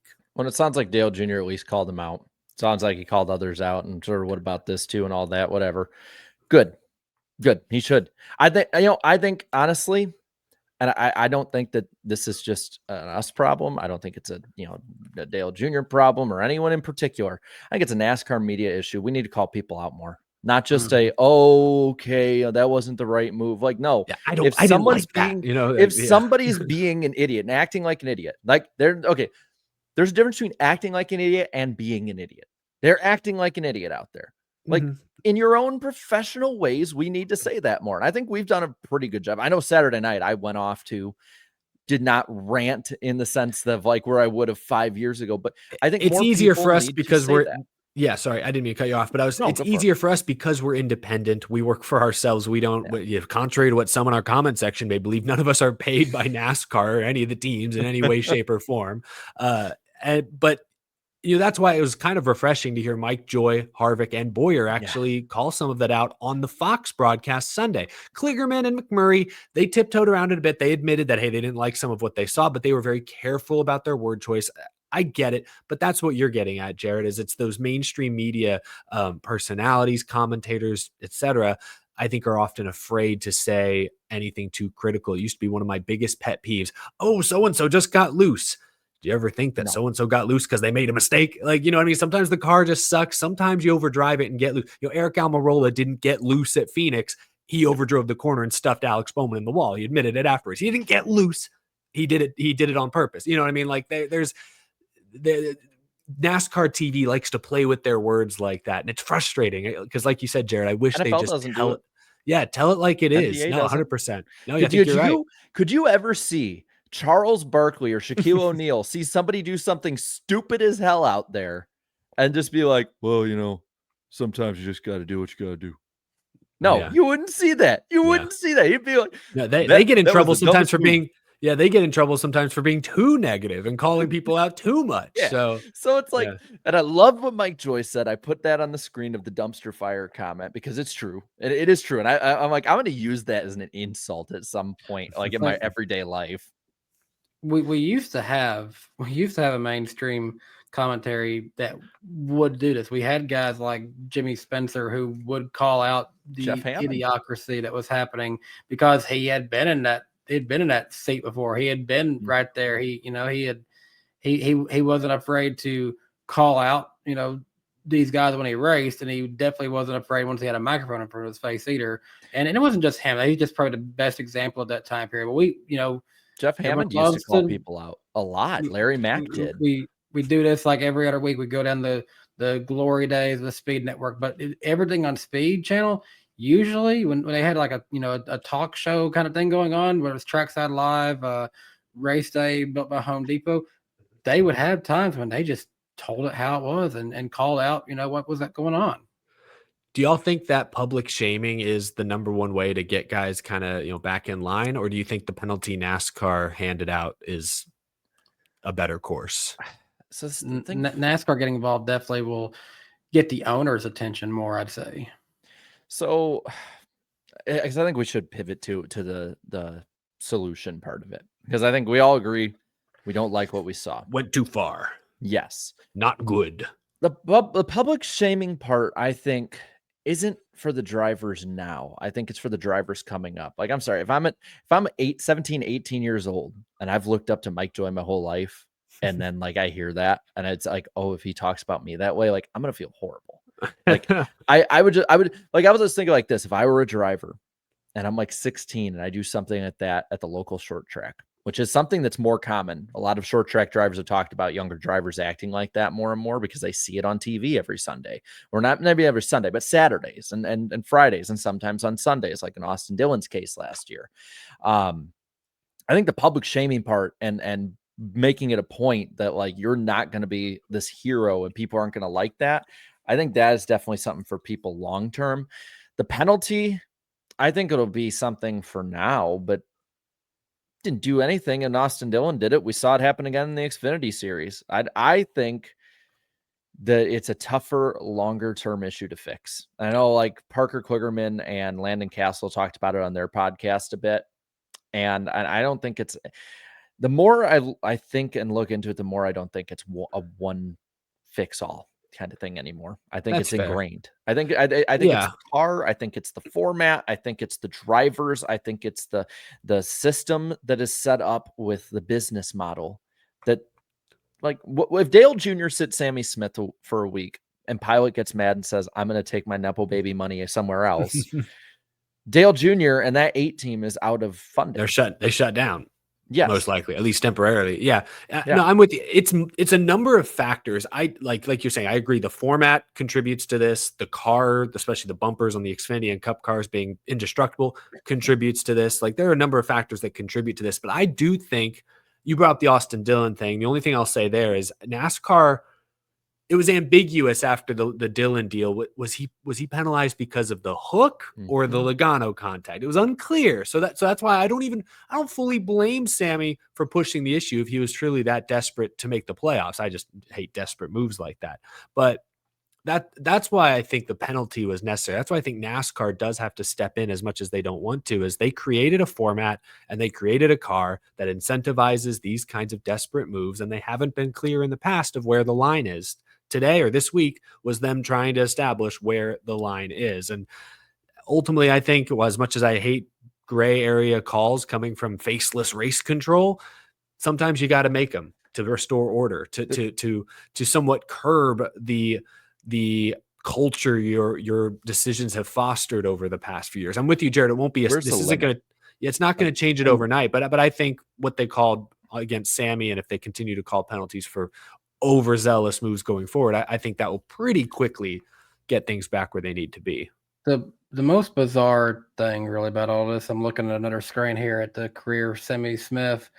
This is his third Xfinity Series season. I think he had 1 year of JGR, and now this is on his second year with Junior Motorsports. He's had 2 wins. This is a driver with clearly there's talent there, but we also acknowledge the fact that there's a lot of maturing that still has to happen with Sammy Smith. Well, and Sammy Smith is going to be the poster child for this afterwards. And we'll talk for a moment after this about just the others that were involved, and kind of like, because there's a few that I think can be much better drivers than they showed. But the thing for me is, like, I don't want NASCAR to have to get too much more involved than they have to, other than maybe calling it during the race. Maybe that's doing what you do at a short track and putting somebody to the back or something like that, of the lead lap or the field or whatever.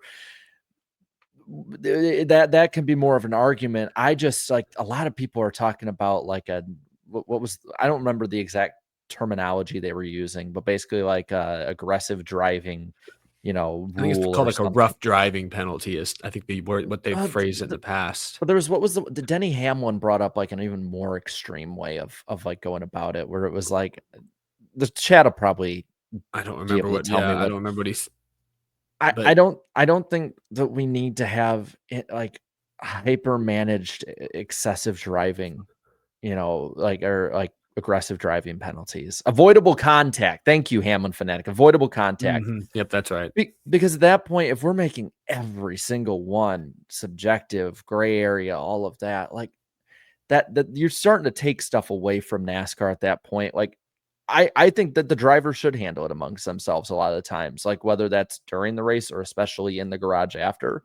But from the sounds of all the veterans, they basically went, not my problem. They can't be helped.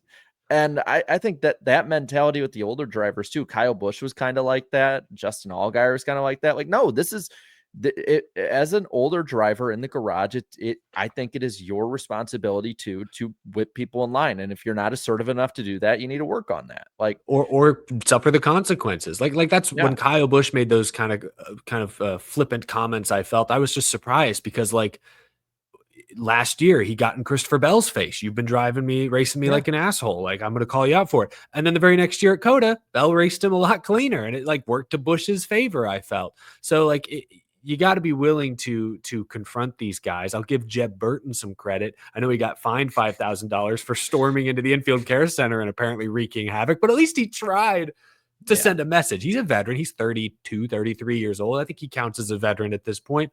He tried to do something about it, a little old school. That's where I'm at. Is it's like, I don't want NASCAR making more calls. And like Kevin Harvick had the strongest take. He was very much like, if you cause any wreck, go to the rear. And I'm like, I don't know about that. I don't need no, I'm not there. I'm at the point where I'd settle for just Austin Dillon, Sammy Smith, Austin Cindric right hooking at Coda. Those moves that are obvious to anyone with eyes, call that in the moment.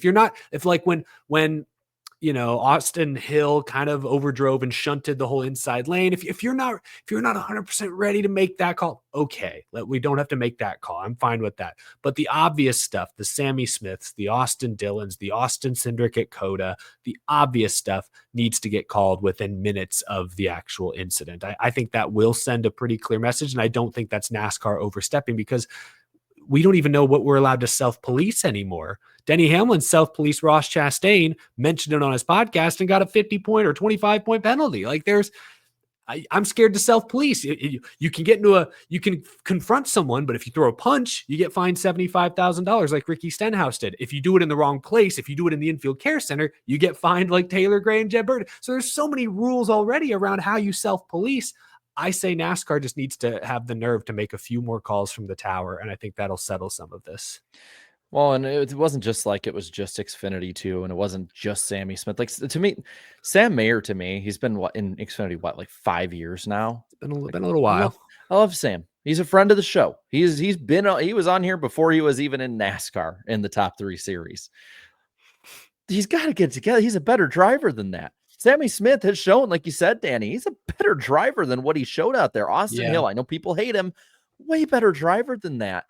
And it's just disappointing too. Yeah, Sam Mayer, I think when we were first starting to hear his name, he seemed like he had enough potential. We thought he'd be in Cup by now, I feel like. He thought he'd be in Cup by now by the way he was talking the last year or two. Yeah, but he's not. And I'm with you guys. I'm not impressed with already, on the skill side. There's a lack of consistency that I think is certainly cause for some concern. But now, it's last week mistiming the restart and jacking up Kyle Larson. Like, I didn't love that. I thought that was dumb, cost them both multiple positions. And then this weekend, just not getting off of I think it was Christian Eckes. It's just like little mistakes like that you'd expect a wide-eyed, really hungry rookie to make, not a 4th or 5th year guy at this point. That's the part that's a little disappointing. Now on the truck side, I felt like the truck race was decent until like the last third.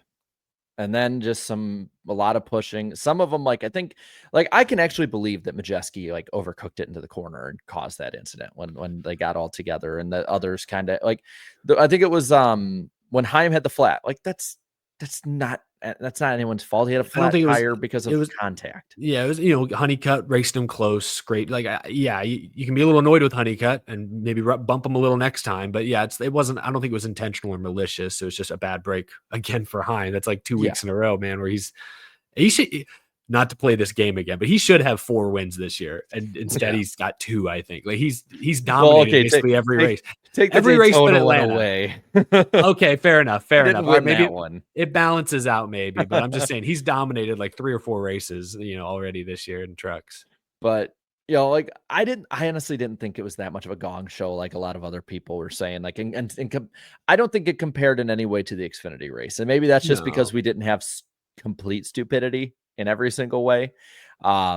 We actually had a small run to the finish in that race, and Daniel Hemrick won. I feel like I feel so bad for him. Like, he gets a win. He's finally like, he got a win in the truck that LaJoy turned down. Everyone pointed out too. Sorry, I just put the old barb in there, but he got the win, and he's in the playoffs. He's in a lot of ways kind of reset his career. Hemrick has, and got an awesome backflip, all that, and nobody's talking about it. They're all just talking about the Xfinity race or the crashes or the Cup package. People give him some credit. I mean, it was so long ago. It was 5 days ago now. Fair enough. So it was a while ago. But people gave him his credit because it was a popular win. I thought it was really cool seeing Blaney was so excited for him on the front stretch afterwards. And then there were other drivers that either tweeted or came up to congratulate him who had nothing but positive things to say. Like, they're, young guys. Look at Daniel Hemrick, Xfinity Series champion, super well respected throughout the garage, clean racer. Like, it pays sometimes to have a good reputation. I know they say you bring your friends to the racetrack, but I'm sure life is a little easier if you're not walking on pins and needles around everyone in the garage. Like, if you want an example of a clean reputation, more or less, that's Daniel Hemrick. And look how excited everybody was when he got himself a truck win. And he earned it too. I mean, he made it past his teammate pretty fair and square. And how about that about Tyler Ankrum, guys? This guy has he has 1 truck win, but he has a solid truck, but he is not finding ways to close it out and get the win that he's probably been due for a while. To be fair, we did talk about, like, he hasn't been up front in a while last week. And then he pops up at the end of this race and runs for the win. So, like, a little better at least. Podcast boost there. Well, isn't his only truck win? Didn't it come like 6 years ago at Kentucky? Yeah, hasn't been on the schedule in years. So no one was there. Yeah, that's kind of wild. Right. Well, still improvement, actual improvement. Yeah. By the way, thinking of speedways and stuff, I am keeping track on the weather. It's a little northwest of Indianapolis Motor Speedway right now, but there is a tornado warning not too far away from Indianapolis Motor Speedway right now.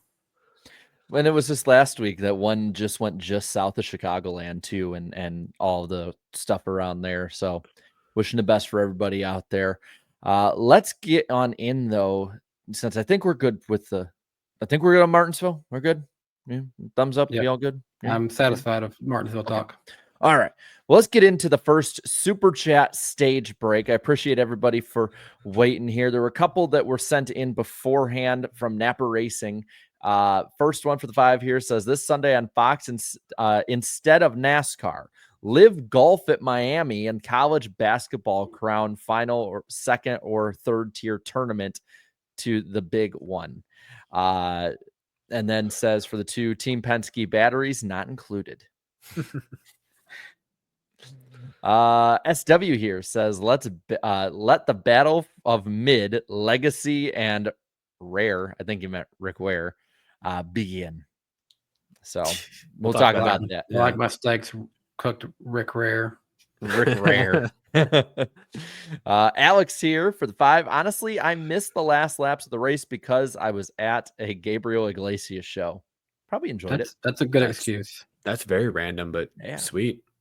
Sly, I did have to catch up on the race because I was in Washington, D.C. and Baltimore this weekend, so I get that. Sly Supersonic for the 383 says, looks like NASCAR grew a backbone for once today. Are we talking about the penalty yesterday? I assume we're talking about the penalty. Yeah. They've made a lot. They've made some tough penalty calls in the past, but this one, I just don't like that they wait until Tuesday, and it feels like they're gauging public opinion the whole time. And I don't like the idea. I know we're all fans, and we like to NASCAR do what we say. I don't love the idea that fans are effectively making the call in some of these, and that's how it feels. I do feel like public pressure gets to them. Yeah, because you wouldn't see. Well, I'm about to say you wouldn't see a football referee take incentive from the fans, but then again, I saw something go down in that Texas Georgia game after Texas fans got mad and started throwing trash on the field. So they had a good reason. Logan King here says, unfortunately, Corey Day is washed. I'm not gonna say he's washed. Wait, what? Washed? I'm not gonna say he's washed, but I'm gonna be honest. He's 18 and way over his head. He looked out of control for all the wrong reasons. I mean, yeah, he hasn't looked good. No, I'll give you that. He has not looked good. He's 19. He has not looked good in stock cars yet across the board. I remember a couple of races, maybe it was the end of last year or beginning of this year as well. It was like Zilich and Day both in the field. I'm like, oh, that's a battle head to head to watch. And then like Zilich is 12 positions better the whole day. And I'm like, oh, never mind. You have Kyle Larson sponsor. You need to be as good as Kyle Larson. Come on, what are you doing? All right, I want to get as many here as we can. Yeah. First one from Snappy, or next one from Snappy for the 20. Catching the beginning from one of the 7 seats next to the New York Rangers bench at MSG in New York City right now, wearing a Wood Brothers hat. This is surreal. Love you, boys. NWP, the People's Race Day. Have a great night, y'all. You have a great night. That sounds awesome. You got great seats. Is the baseball game that boring that you're watching us right now? I mean, wow. NSG, I think it's a hockey game. I think it is. I'm sorry. I thought that was hockey. I thought that was baseball. Not the Texas Rangers. No. Let's get 3 more here. Denver Thurston for the I believe Australian 5. I always mess this one up, any of those up. But should NASCAR introduce a driver standard advisor or referee for Xfinity and Craftsman trucks? Just let Mark Martin sit up in the booth. No, he might be a little too extreme. We need someone a little more balanced because he's going to be. If you nudge somebody, he's going to be like, "I'm watching you." I don't think we need more rules. If we can avoid it, let's not make more rules. I think Michael Waltrip should take that job. If you touch Danny Dye, oh, God, you die. You're not to get cracked. Chris for the 5 says things that won't happen. NASCAR grow a spine. Junior gets a charter. Denny wins a title, and the Vikings win a Super Bowl. I'm not saying the rest of that though, because it's still my channel. But I appreciate the super chat, and I'm going to be that obnoxious ass Vikings fan when we get a Super Bowl.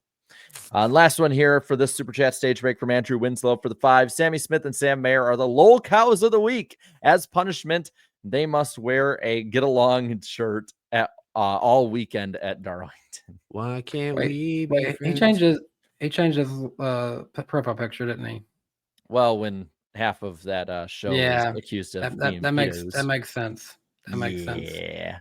And plus, we got Sheev, baby. We got Sheev Palpatine, and you know what Sheev likes to have? He likes lightning coming out of his fingers, like we have for There's enough the lightning in the sky round. this week. Yeah, but I like lightning from Sheev.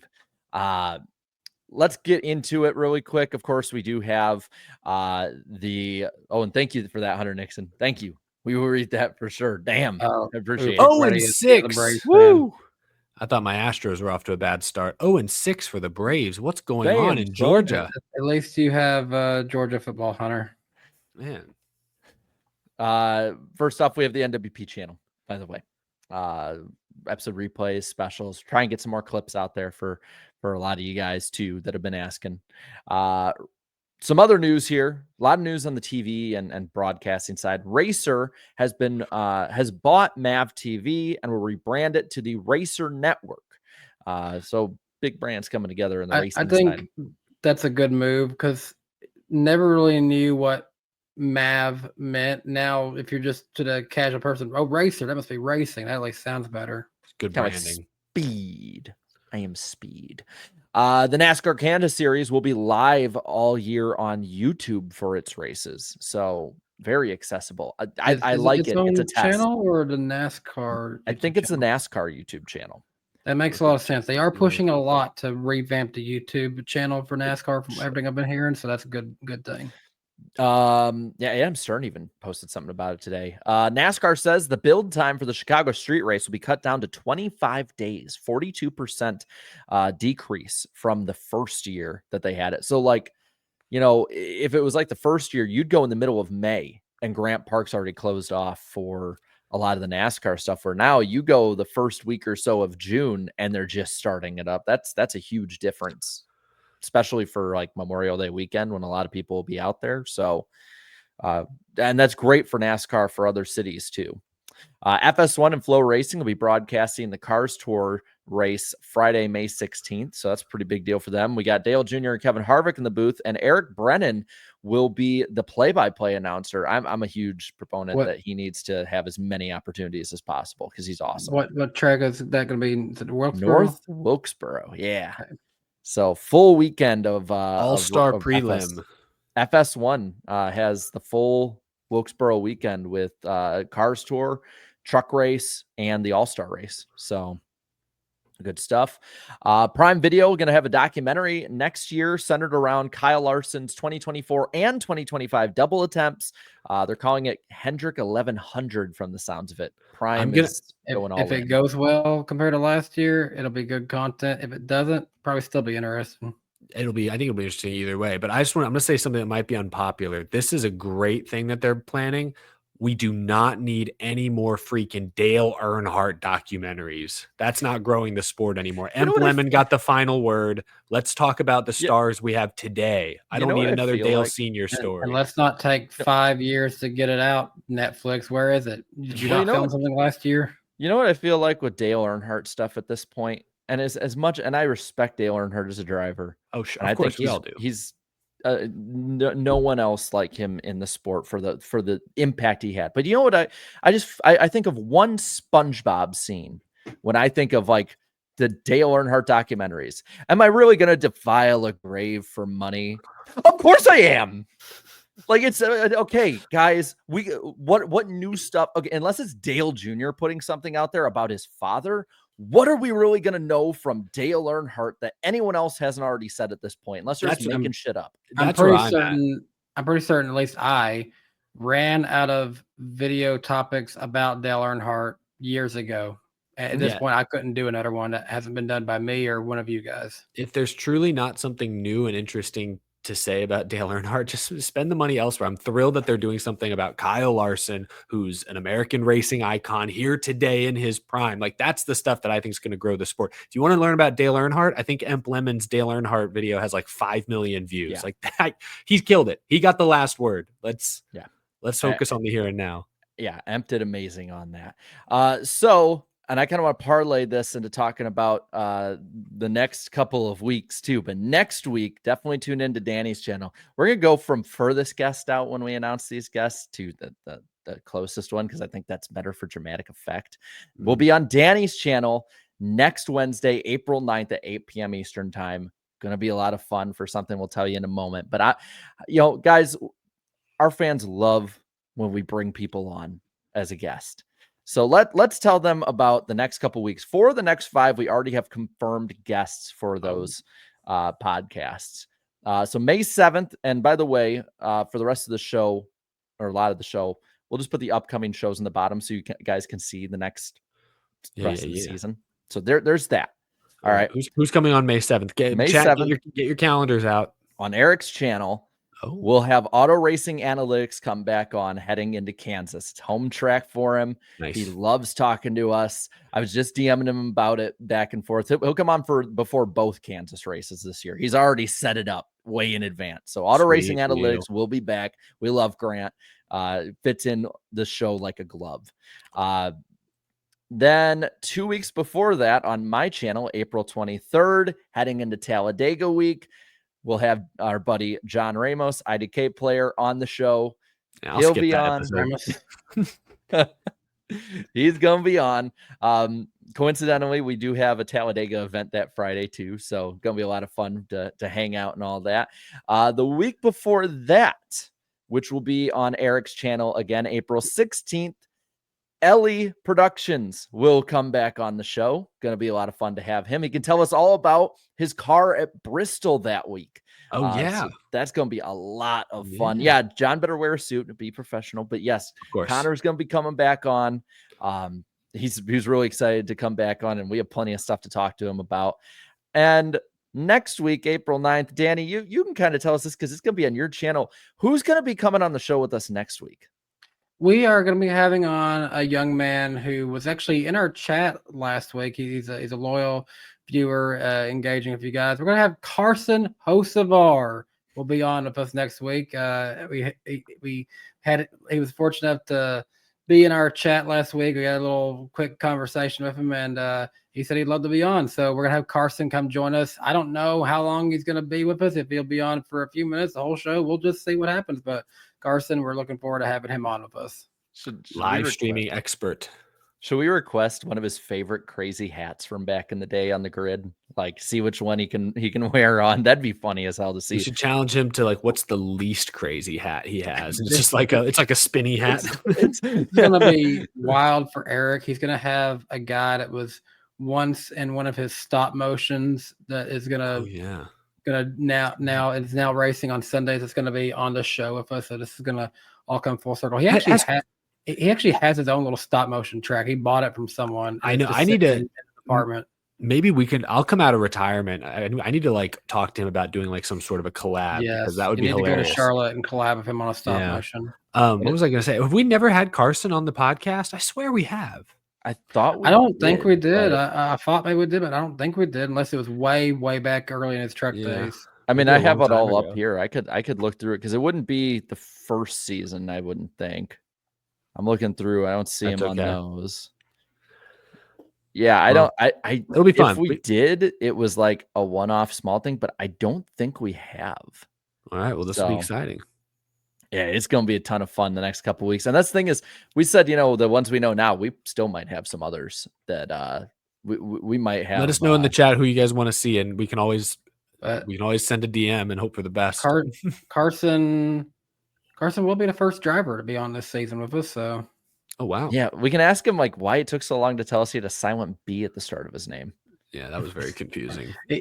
No, I've actually leased it out to him. He's borrowing it from me. I'm just Danny Talks now. Well, Danny Talks. Do you want to talk a little bit about this little shakeup when it comes to the executives? We have a commissioner now in NASCAR. Maybe not to the same level as stick and ball sports, but it's so damn ironic. After imagine last week, commissioner of NASCAR just starts announcing, boom, boom, boom, boom, and Hendrick Motorsports has selected Russia 48. Oh, sorry. Oh, the whole crowd booing the whole time because every commissioner gets booed. I swear. Well, and to be fair, if you look on social media, this commissioner would get booed because the commissioner is Steve Phelps. We love. I won't say we're critical of Steve Phelps, but we also appreciate some stuff with Steve Phelps. Can't say we're 100% one way or the other. good person to talk to at the track. I like Steve Phelps. I think he's good for the sport. I'm happier if I'll say him it. in charge of a lot of things yes. than the former, person who was making these decisions for NASCAR. I think Phelps is good at, I mean, his job is big picture stuff. His job, he's like, and he's not literally this, he's like Ben Kennedy's father, you know what I mean? Like his job is big picture, expansion, media rights. And I think I think objectively, he's been really good at all of those things. Somehow NASCAR continues to get more and more and more TV rights money. When we look at sports like baseball having issues with ESPN, like the teams want more money. And Steve Phelps and his group continue to deliver more media money every single cycle. That and expansion. I mean, Chicago hit, trying to push international. I mean, a lot of that was Ben Kennedy too. Well, yeah, I'm saying they work together. I'm saying it's his team, but he's the head of it. And so that's why I'm saying, like, I actually think what his job specifically entails, I think he's overall been a positive. Everything he's done is not great, no. But overall, I think he's been a positive. This goes back pretty far, Steve Phelps, honestly. He was actually the NASCAR executive who was on Undercover Boss back in the day. Oh, yeah. He, it was still very early into his time of NASCAR. I think he had just come from Pepsi or something like that? He was at the NFL. Oh, okay. I thought it was Pepsi. My bad. But he comes from a business mindset, and him being willing to go behind the scenes and Undercover Boss shows you what kind of that he is willing to at least get in there and learn from the people inside, and also him coming on our show a couple of years ago, him being willing to come on and listen to a couple of goofballs like us and talk with us about the state of the sport back then. He is willing to be a team player. Well, so for me with Steve Phelps I do think Steve Phelps is more of a positive than people give him credit. I think the problem is that a lot of times Steve always takes that like extra step in the media and of just going that extra bit too far. Like the Gen 7 will fix everything comments, the Raja is going to be a star right away comment, like little things like that people will hyper fixate on. Or like promising something and then it keeps getting pushed off. Like for years, remember it was always, Steve Phelps says the new engine's going to come in the next year or two, and it just gets pushed off in the future. We're working on a new OEM. Yeah. That, and to be fair, that did finally sounds like that's finally happening. Yes. I think it's more is that like, it's just that he'll say the right thing and then take that extra step kind of thing, which I think he's honestly gotten better at in recent years. I don't mind him at like the way that a lot of people do. I'd even say like at the track, being able to talk to him, he is very in tune with stuff. I can say that firsthand. Like there's been multiple times I've been at the track and like he now knows who from the interview we done with them and talking to him in the past, like he'll recognize me at the track when I come up and ask him something or talk to him about something. Like I remember the one time at Coda where he's like, I heard you were going to be here. And I'm like, you did? What the hell? I'm like, I am no one important in this sport. Like, and it's in the grand scheme of decision making and stuff. Like he's definitely intertwined. So I don't get the hate. I get like the little things. It's the same way every commissioner of every league gets booed, and he's now the commissioner. So I listened to his interview. I didn't quite get to the end of it, but I listened to the vast majority of his interview on Holler Talk podcast this week, and there was some really interesting stuff. Like.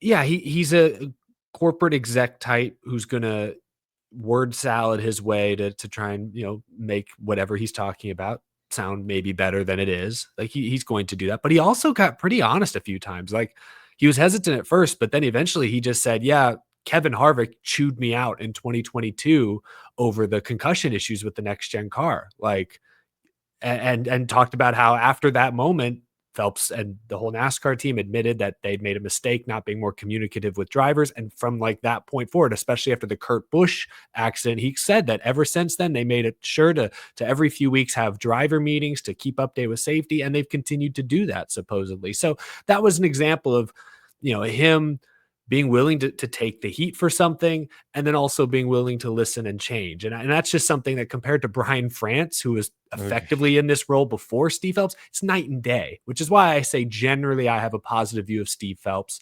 I understand not all fans agree with the broad direction NASCAR might be headed, but I think he's been more of a positive force than a negative. And it sounds like this commissioner title is very much just a title. His role isn't really going to change. The way he explained it is it's more just for simplicity's sake, like when you're going into media meetings or going to sports conferences, if you say, hey, here's the NASCAR commissioner, everyone kind of gets, oh, that's the head. That's the Roger Goodell of NASCAR. That's the Rob Manfred of NASCAR. And it's easier for the normies, let's say, to understand. So, yeah, you mentioned earlier, Jarrett, the irony of them saying in their lawsuit that, 2311 thinks this is a stick and ball sport. We're not a stick and ball sport.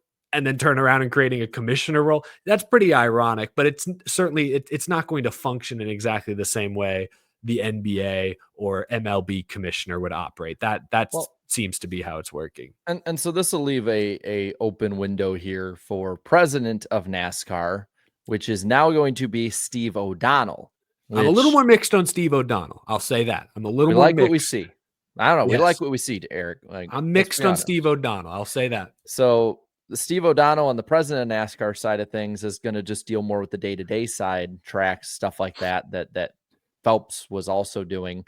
To me, though, it's like I kind of like I want to read between the lines. Like, why would they restructure like this? Because that's really what it is in a lot of ways. Because there is stuff that now Phelps is working directly with Jim France and Lisa France Kennedy. Steve O'Donnell is basically taking that role underneath Phelps, kind of, because he's going to end up probably reporting a lot of stuff to Steve Phelps. Why are they almost like, is it just a streamline that they're announcing this stuff? Why are we seeing it? I think is the question that immediately popped into my head on this. And you add in the stuff with the lawsuit going on, and it's like, I honestly think their NASCAR will probably have to restructure some stuff after that's done, no matter which way it goes. Yeah.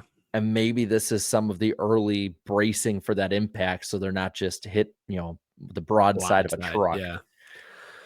Yeah, I think that's a fair theory. It's hard to say for sure. He made it sound like on the podcast that it was simply about, simplifying things and creating a title that everyone understands, et cetera, et cetera. But you're right. Like, why now? Why suddenly in March, April, a few weeks into the season, 2025? Like, why now? The timing is certainly interesting. And I'm with you, not to turn this into a lawsuit conversation, because we all don't really know where that's going to end up, but I would not be surprised, like you said, if NASCAR, even if they win the suit, for example, they might restructure some things, tweak some business things to try and prevent future lawsuits from coming their way in the future. Like, that all could very well happen.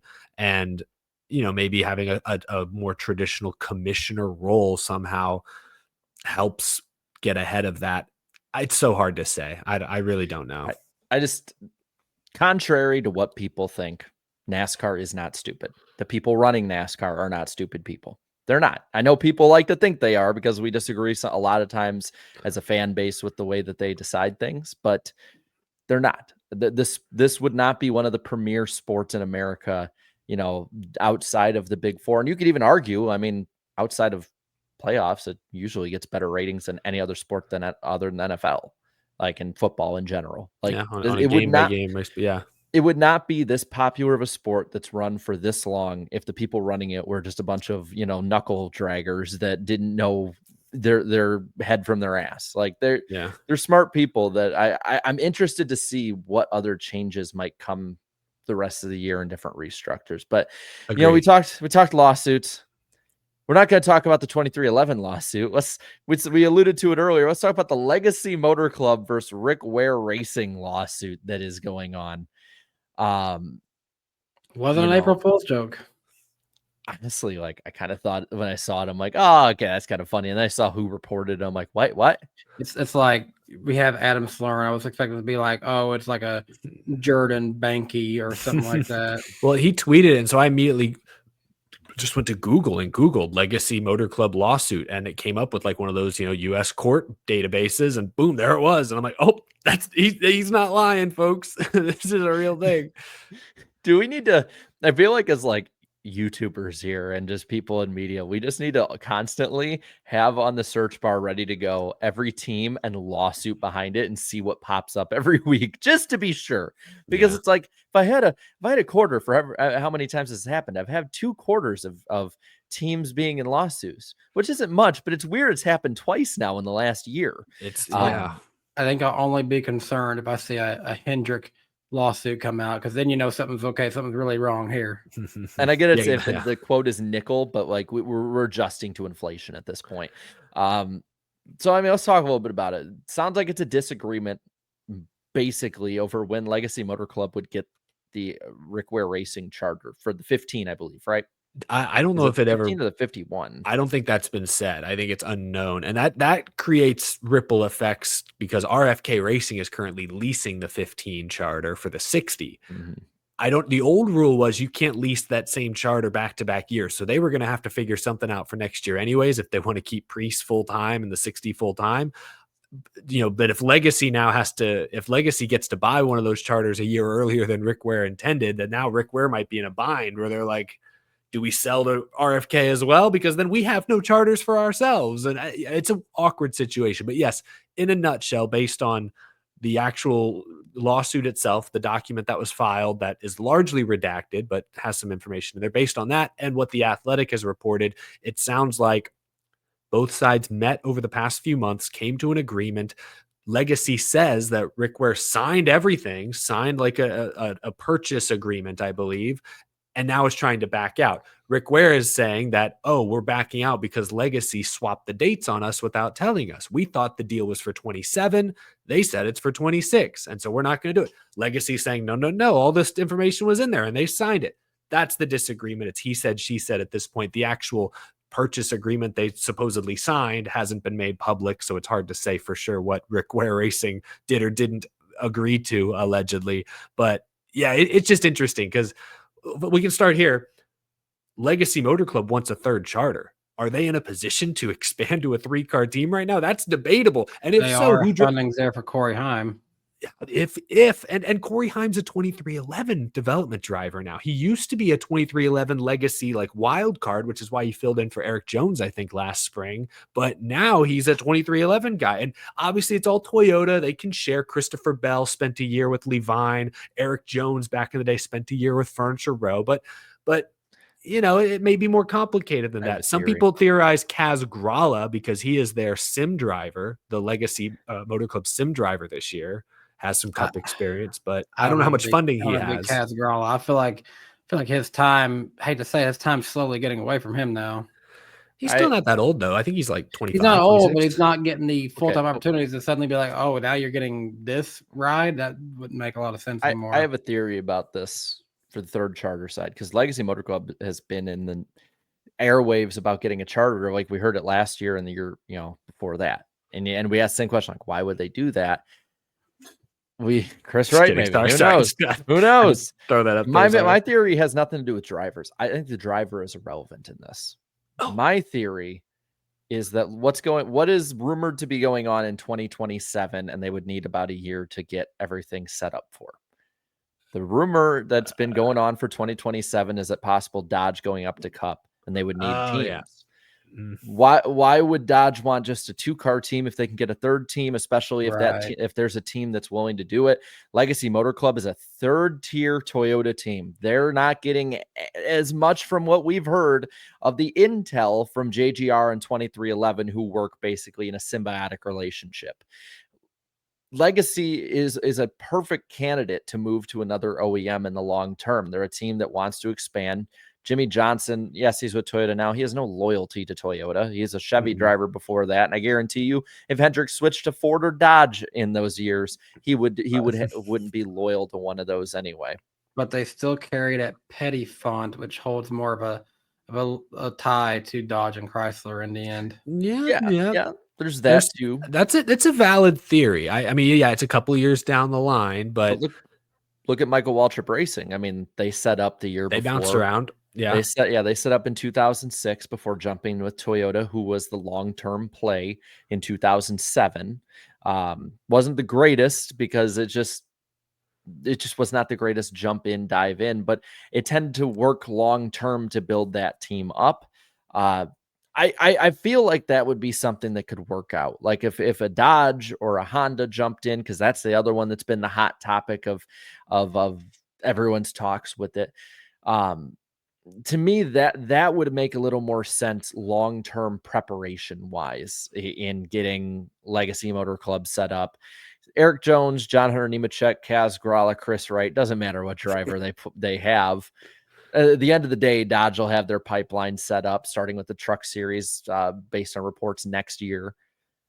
They will have Xfinity probably in 27 with that.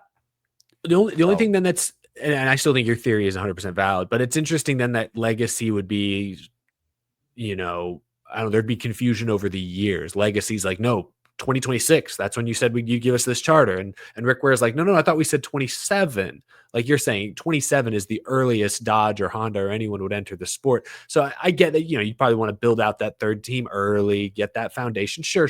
But like, is it worth bringing a lawsuit over? You know what I mean? At this point, Yeah. that's the only part that I'm like, I'm not really sure. Well, they just, now's the time to strike. They want to get that charter when they think they can. I don't know.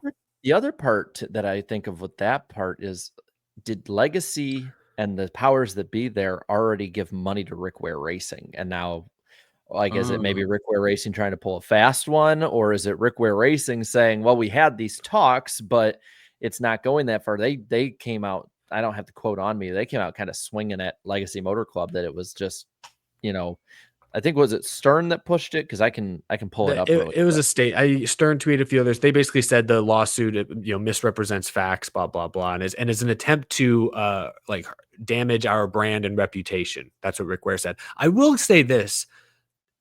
I don't have it pulled up either, but there was something about the way the Legacy Motor Club suit was worded that felt a little like unnecessary. They basically made a comment where like, Rick Ware Racing is kind of struggling to find speed, but Legacy Motor Club is a growing, expanding enterprise that's invested in the sport. And I was like, are you trying to convince the jury that you're more worthy of this charter? Because that's not how this works. Like that, you're not allowed to just like look at something somebody else owns and says, I'm more deserving of that. Court, give me their thing because I'm more worthy. That's not how it works. They own it. Rick Ware can do whatever they want with that charter as long as they operate under NASCAR's rules. So that part of the Legacy suit is about like an unnecessary shot at Rick Ware saying, "Oh, they're not that competitive," but we're like saying they're Rick Ware. Give me that. Give me. Yeah, I was like, you didn't have to. Let me see. You can talk. I'm gonna see if I can pull it up. Yeah, and like weird. I wanna give the benefit of the doubt to Rick Ware Racing because I'm gonna be honest, like none of the fans are. They're gonna side with Jimmy Johnson and Legacy, even if they're running towards the middle and the back of the pack a lot of the time. Like, it's fun to speculate, and I'm willing to speculate and give those theories out like I just did. But at the same time, it's like I want to at least give the benefit of the doubt to Rick Ware Racing that maybe there is a real case they have. After all, Rick Ware Racing is in so many other motorsports, and all of them, I think, for the most part, they perform better in than they do in NASCAR. I just kind of what the thing I think about with this of them either way sounding like they're offloading a charter is, you remember a couple years ago when they were one of the lower tier teams, and there's that rule in the provision that the lower three teams, after like 3 years straight of being a lower three team, NASCAR could take your charter away. And they didn't take that charter away because Rick Ware Racing said that they were building for the future and that they were building up. And I remember at the time we were like, the numbers prove it, and this proves it. And this year so far, to get 7 races, Jimmy Johnson in his Legacy Motor Club's 1 start this year is tied, I think, with Carson or with Cody Ware, not Carson Ware, Cody Ware in the freaking points. Yeah, I found the line. At least this is one line that jumps at me. So in the document, this is what Legacy Motor Club's attorneys write. At the exact same time that Legacy has charted a path forward, Rick Ware Racing has flagged and flailed in the rear. Like that's such they like what? And this is listed under the factual allegations part of the document. They're stating that as a factual allegation. Like that seems like such an unnecessary shot at the race team for no reason.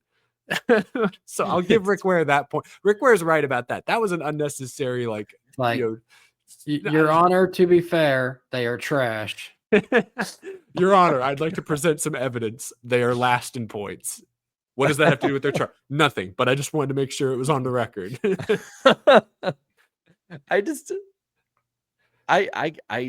Dude, these court stuff, it's like it's almost made for TV at this point. They need to put a camera in there, get the courtroom cam back. Dude, can you imagine NASCAR on court TV? Like these kind of lawsuits, like some of the stuff going back and forth, like the one with 2311 and NASCAR and Front Row and all them. Like that one actually, like you hear it and it sounds like legitimate, actual lawsuit, drama that you would hear in other sports and other motorsports and stuff like that. This one, Dude, this one seems like, my cousin Vinny. Like, that's what it seems like to me. It's just going to come down to what was the thing Rick Ware allegedly signed and how binding is it? That's probably what it's going to come down to. I have to run just for a second. Dog is making crazy noises. I'll be back in like 2 minutes. There's a delay, and it's go ahead. Sorry. There's a delay, and Zippy here said the same damn thing I said. Same thing. He didn't have to leave. He laughed. I thought you just put him out for a second. No, I didn't do anything. Oh my gosh, Eric. Well, hopefully the PC does not disintegrate again. So while he is making sure Cosmo is doing okay, Danny, what do you think? Think Rick Ware Racing is flailing in this lawsuit as well? I don't know. I'm kind of on Rick Ware's side here a little bit, but it's going to be it's going to be very hard to beat Jimmy Johnson lawyers, I feel. Yeah, I could definitely see that, especially like if my theory is wrong and Toyota is backing it and they want to expand and all that stuff. Like I could totally see them being just like, just bowling over them, just completely bulldozing over them. See, I'm wondering, like, because again, I can't see. Oh wait, so he is down there. Okay, he is down there. All right, so we'll get him back on the stage in a moment. We've gotten through the headlines. We've gotten through. I realize I did not put that up there. Hold on one second. Way too late for me to be doing this. But yes, here those were the headlines. There we go. That'll be the outro of the segment. Headlines. I completely forgot. It's been a great night so far. Now we can get into the fun segments, I like to call it. So while Eric is away dealing with dog troubles, he's having fun, dog. He's having fun. Let's go to the predictions this week. And of course, here are the prediction rules. Each host will make 2 NASCAR, motorsports, or show-related predictions. Predictions are kept track each week in our accountability sessions. We will keep predictions relatively concise within a few years, but there's always fun wiggle room we can have with it. Let's go to the accountability side of things. My end. This is going to look like really bad, but it's only 2 of them, and one of them I forgot about. A couple weeks ago, I did not catch that I got this one wrong. NASCAR and ISC would announce a homestead renovation project by the green flag of the 2025 homestead race. That was actually something that they sounded like they were about to announce something like that with the finale, and it ended up not happening. Then the winner of the Martinsville Cup race, I said, would finish on the wet tires. It didn't even rain, so that's on me. Eric, you're back, and you said there would be fewer than 20 throwbacks in the Cup field. It's, from the sound of it, split half and half, so you were good by 1. And Danny, nothing came off the board. Nice. So as for this year, I'm still leading now at 41.18%, Eric at 31.82, and Danny at 23.81. All time, I'm at 42.2. Eric at 31.78 and Danny at 29.77. We're all right around our averages. We're kind of going back to the mean on a lot of it. Two wrong predictions on my part probably will do that. Now let's get. Oh, I thought I heard myself for a second. Let's get to the predictions. I'll go and start off first, and I'm going to make a positive prediction, honestly. Martinsville's 2.422 million viewers will be the smallest audience that FS1 gets for a points race that is not delayed in any way.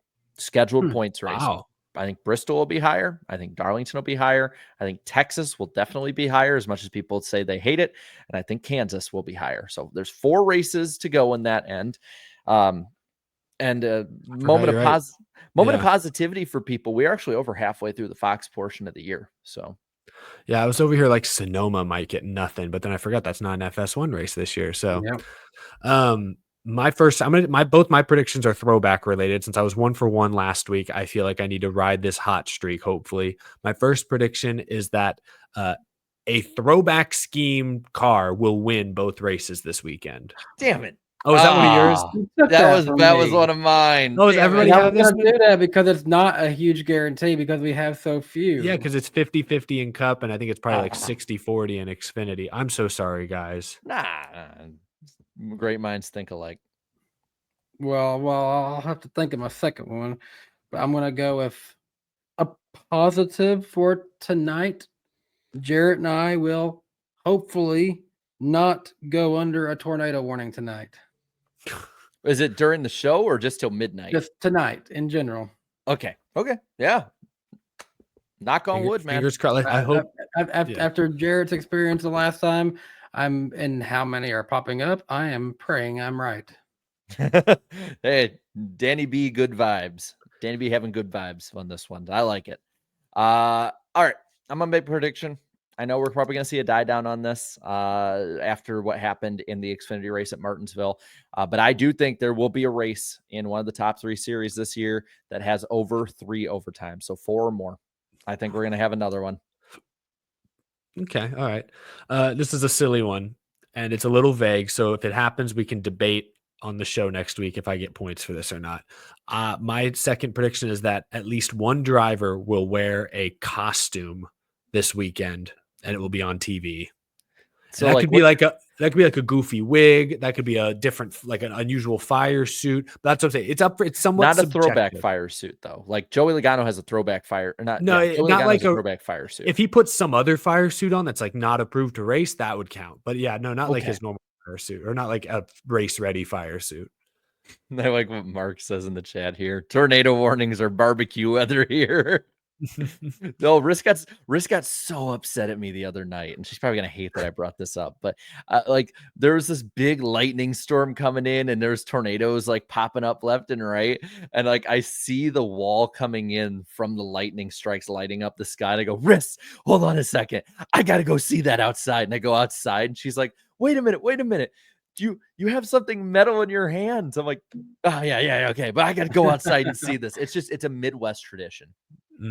There she is. Yeah, she says I almost there she is. I won't put her second one up because there are children watching. Damn this. This my second one, now that I've had to come up with a second one, will be related to next week's show.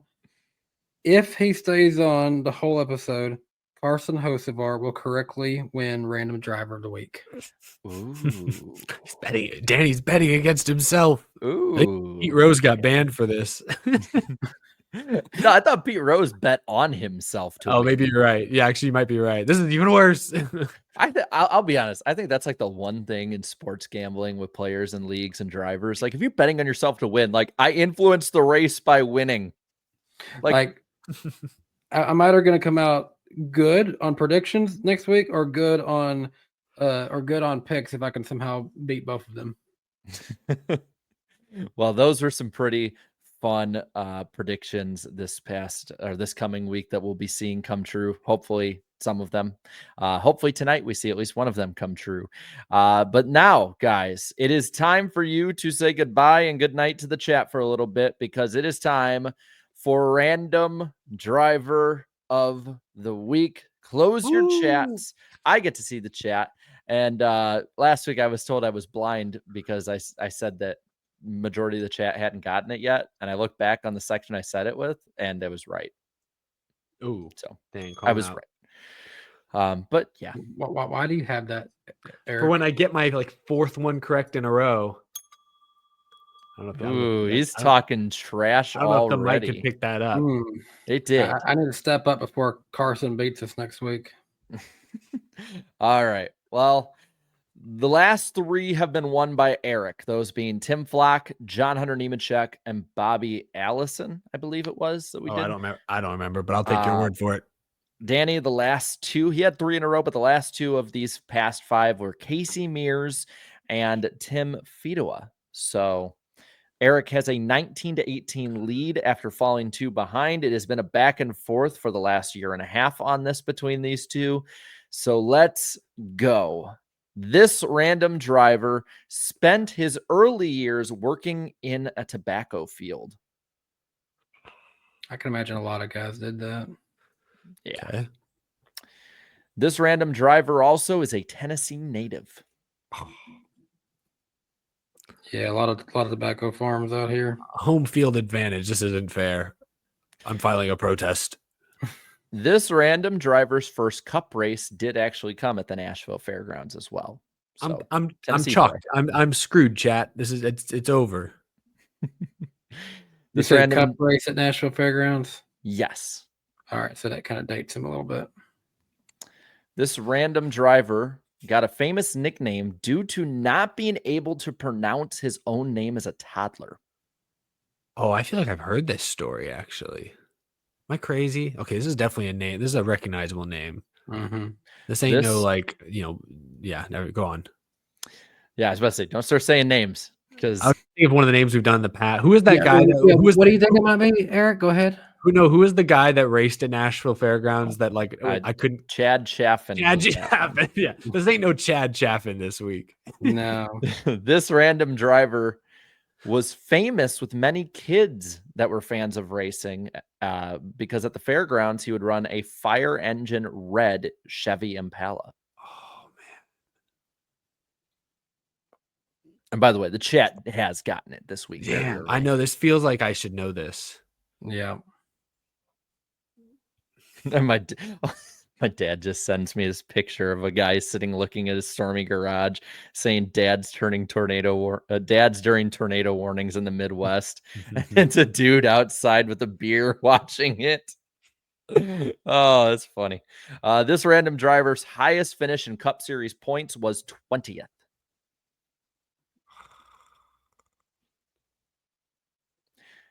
This random driver's best Cup race finish was 4th.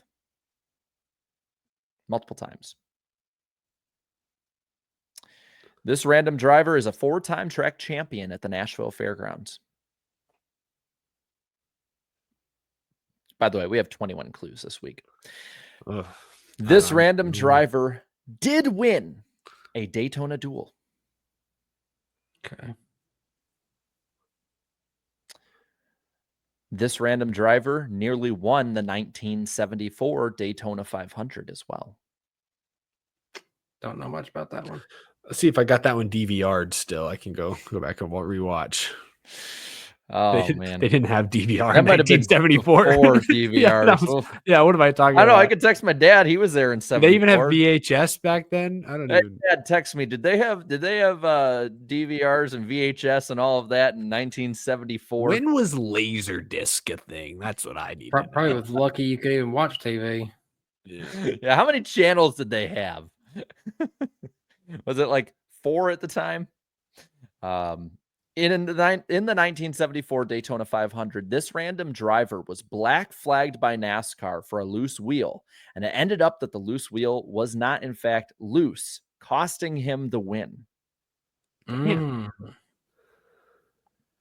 Wow. I got no clue. This random driver has never been tweeted about by any of us. Oh, maybe this isn't a big name, right? This random driver ran nearly every Cup start of his career for the same team. Oh, wow. Yeah. He was a loyal fella. Yeah. This team was Cunningham Kelly Racing. I don't know much about that team, honestly. This random driver also earned about $300,000 in his Cup career.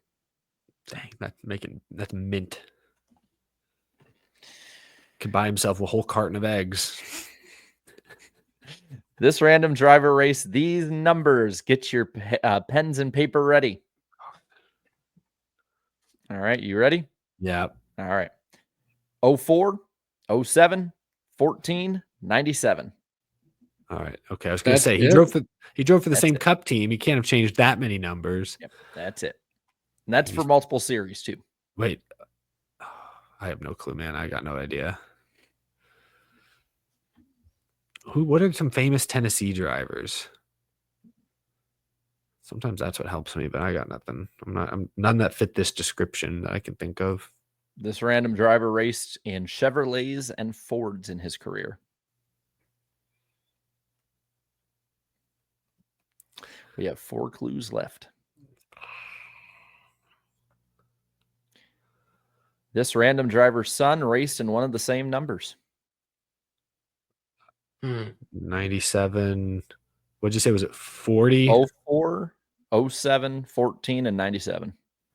14, 40, not 44, 40, 14.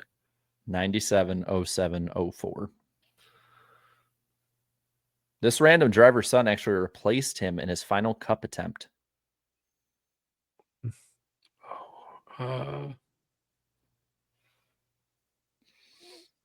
It's Chase Elliott. Who's left? I Or I think guess- it might be on that same. Actually, one was a repeat. Well, Sorry. It'd be Bill Elliott. There's one clue left. Oh boy. This one was a repeat on accident, and my pen just died. I don't think I'm gonna be needing this one this week. Well, this random driver's son is in the NASCAR 75 greatest drivers list. We killed a pen to get to this point, y'all. What's his name? I know who his son is, but I'm struggling to remember his name. The chat you said got it all. I feel like Oh yeah, they got it in like the third, fourth it one. sounded really familiar the first 5 or 6 clues, and then like now I'm like so far off in the dust. Did you say something about a nickname? I don't remember what you said there. I said this random driver got a famous nickname due to not being able to pronounce his name as a toddler.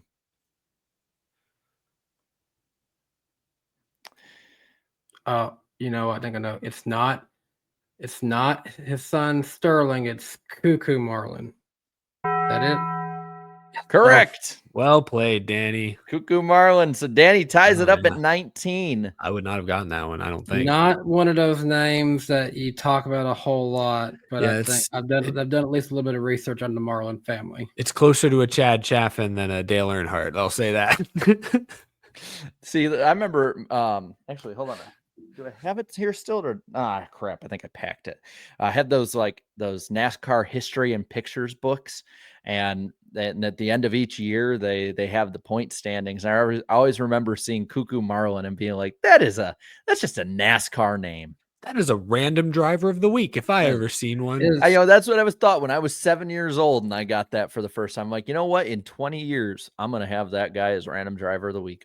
You just knew it. Him driving only 4 numbers, of 14 being one of them. Is that part of the reason I guess that Sterling drove the 14? Oh yeah, 14. Yep. Yeah. All right.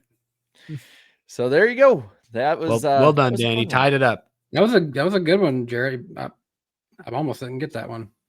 That's what I'm saying, man. It was like I was genuinely thinking, I'm like, this might be the week I get kept these thinking back. Sterling the whole time. I'm like, I know it's not Sterling though, because he did better than this.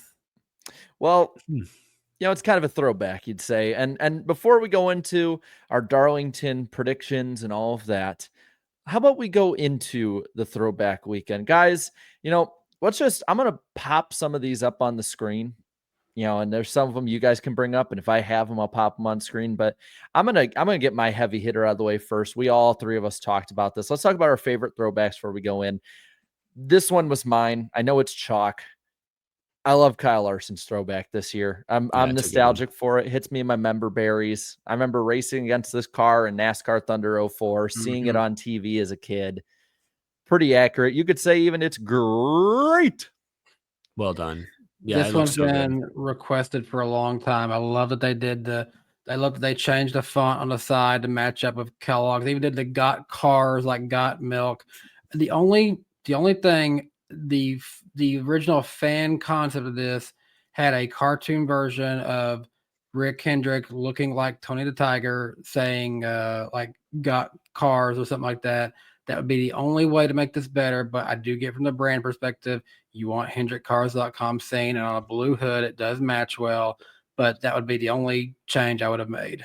Yeah, I forget. I wish we could shout out who made that, but that was a really fun idea. This is probably my favorite too. I got to shout out though, not one of the best executed, but it's always great when there's a Matt Kenseth throwback in the field. Brandon Jones throwing it back to probably my most favorite year as a Kenseth fan. 2013 was a forgettable year for a lot of people, but not for me. Kenseth had 7 wins his first year with JGR. That's right. I would love this throwback if they had stuck with the orange bumper that used to have Home Depot. Like the obviously the car in the middle on this graphic for people watching is the actual car, and it has the orange Home Depot bumper cover. They don't have that here for the Menards 20, which is a bummer. But otherwise, it's cool to see this back. What they could have done, a Menards partner that we've seen on the hood, maybe not recently, but we've seen on the hoods of these Menards schemes before, is Tide. We could have put Tide back there and done the orange bumper that way. Another Matt Kenseth sponsor. Yeah, exactly. It would have been a perfect throwback then. So I give this one like a 7 out of 10. And one of those points is because I like Matt Kenseth. What about you, Danny? What one sticks out for you? Man, Leyland Honeyman's got a good one. Very underrated on that one. I really like that one. The Nesquik car. Chocolate milk really machine. Good. Yeah, that does look really good. Making a splash. I don't know if this one's underrated. Because we've seen some good Kaylee Yarborough throwbacks in the past, but I really like Joey Logano's. I think that just looks the colors look so good. He's got the fire suit to match. I know it's the 22, not the 11. And I think the Pennzoil logo is kind of random there on the side, but that just looks like a good vintage wrap right there. I like that one. But thing is like, see, I feel like I'm more lenient on this than I was in the past, and a lot of people, especially like the designer side of Twitter, where X was getting really upset about this. And it's like, I'm not going to ding sponsors or numbers or anything, because that's so hard to get for a lot of really good ones. We're 10 years into it, but like that shade of yellow to me, like I think of that shade when I think of 70s material. Yeah. Have you ever seen the show Mindhunter? I've not, but really good show. And like, I see this color all over in that show, and it's set, a lot of it's set in the 70s, and you see Netflix documentaries. Like, when I think of the 70s, I think of like really poor camera quality and that color. That's what I think I like about it. So it's just the color looks really good. No, go for it. I was going to throw one more out there for me, at least, was Denny Hamlin's Carl Edwards throwback is kind of fun. I mean, the first race I went to was Edwards in the Office Depot colors. He won at Texas in 05. I know this is a slightly different scheme than what he ran in 05, but it's close enough that it brings back some good memories. And it honestly, doesn't it kind of look like it could pass for a modern day Sport Clips car? It just shows how timeless that mid 2000s design really was. Well, Danny, you're the only one I'm not sure of this. Have we all been at a Carl Edwards win when he was in the 99? Because I know you went to Bristol a lot. Let's see. Because he won it in 08, and did he win it in 07 as well? Didn't he win it in 14? When was he in the Kellogg's car? I actually don't think I happened to be at any of his wins, honestly. Because I saw him win in this scheme at Michigan in 2007. He broke the winless streak, and he cut that dude's beard in the infield. And he won spring Bristol 2016 too, I think. But I was not. 14, I was not at 2. Yeah. No, in the 99, I mean.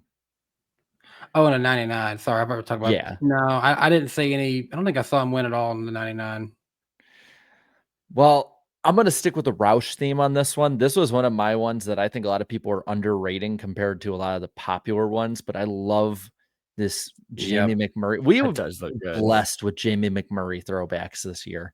Yeah, this was his 09 Talladega win scheme, I think. Hot take. This looks better in the Xfinity card than the COT. I honestly think it fits better. It does look pretty good. Yeah, the COT, it was too boxy. That Supra front end is like angled enough. This would have fit better in the 2011, 2012 COT to me.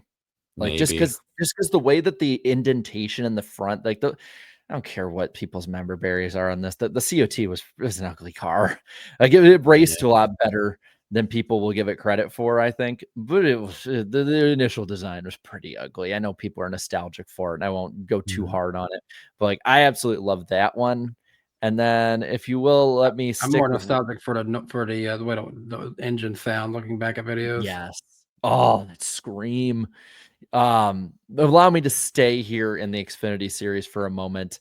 I'm going to go even further That's where all back the than best ones are, 2000. anyways. Yeah. I mean, I'm going to go back to 2009 further back than 2009 on this one. Oh man. Yeah, this is a great one. They really could.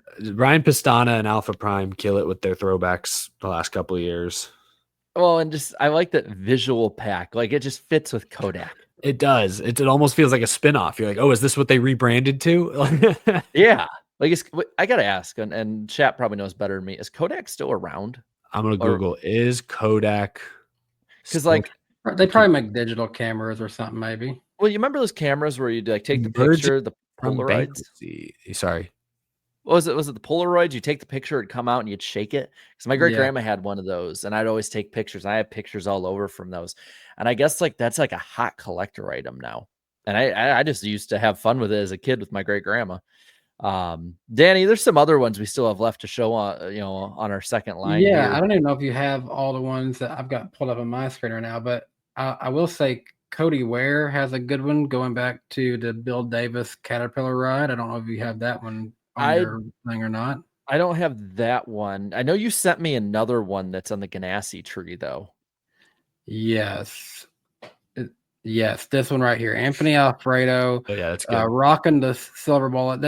There is something that just feels right. This is not the 42 and 40 were not the same font, but this just feels so right. It's still the Ganassi 42.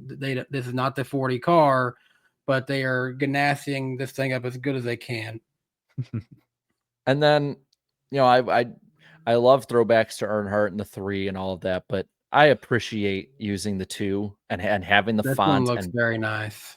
Yeah, and like I get the 3 is the one that's famous and rightfully so, but it's like throwback What started it. Yeah, and throwback weekend to me is just it's in part supposed to be celebrating the past, but it's also to teach people about the past. And we don't really know, you don't really hear much about Earnhardt pre-RCR. And I like that because Mike Joy is going to have a story about this car. Yeah, like Mike Joy is perfect for this weekend in so many ways. This car here feels like what old school NASCAR would have been like, that a team would just have a paint scheme that they liked, they thought looked good. And if they did get a sponsor, they just slapped the logo up on top of whatever they had. And that's basically what Freightliner is doing on this scheme. Like it just feels like an old school scheme that this is their paint scheme. This is what they rock up each week. If you want to be on that, you're on it. We ain't adapting to your brand though. Well, and there's one other I have left on the presentation slide here that I want to pop up. And I know that we have a fan of this family in the chat, but that Night Owl scheme that Kyle Sieg is running is picture perfect outside of the sponsor.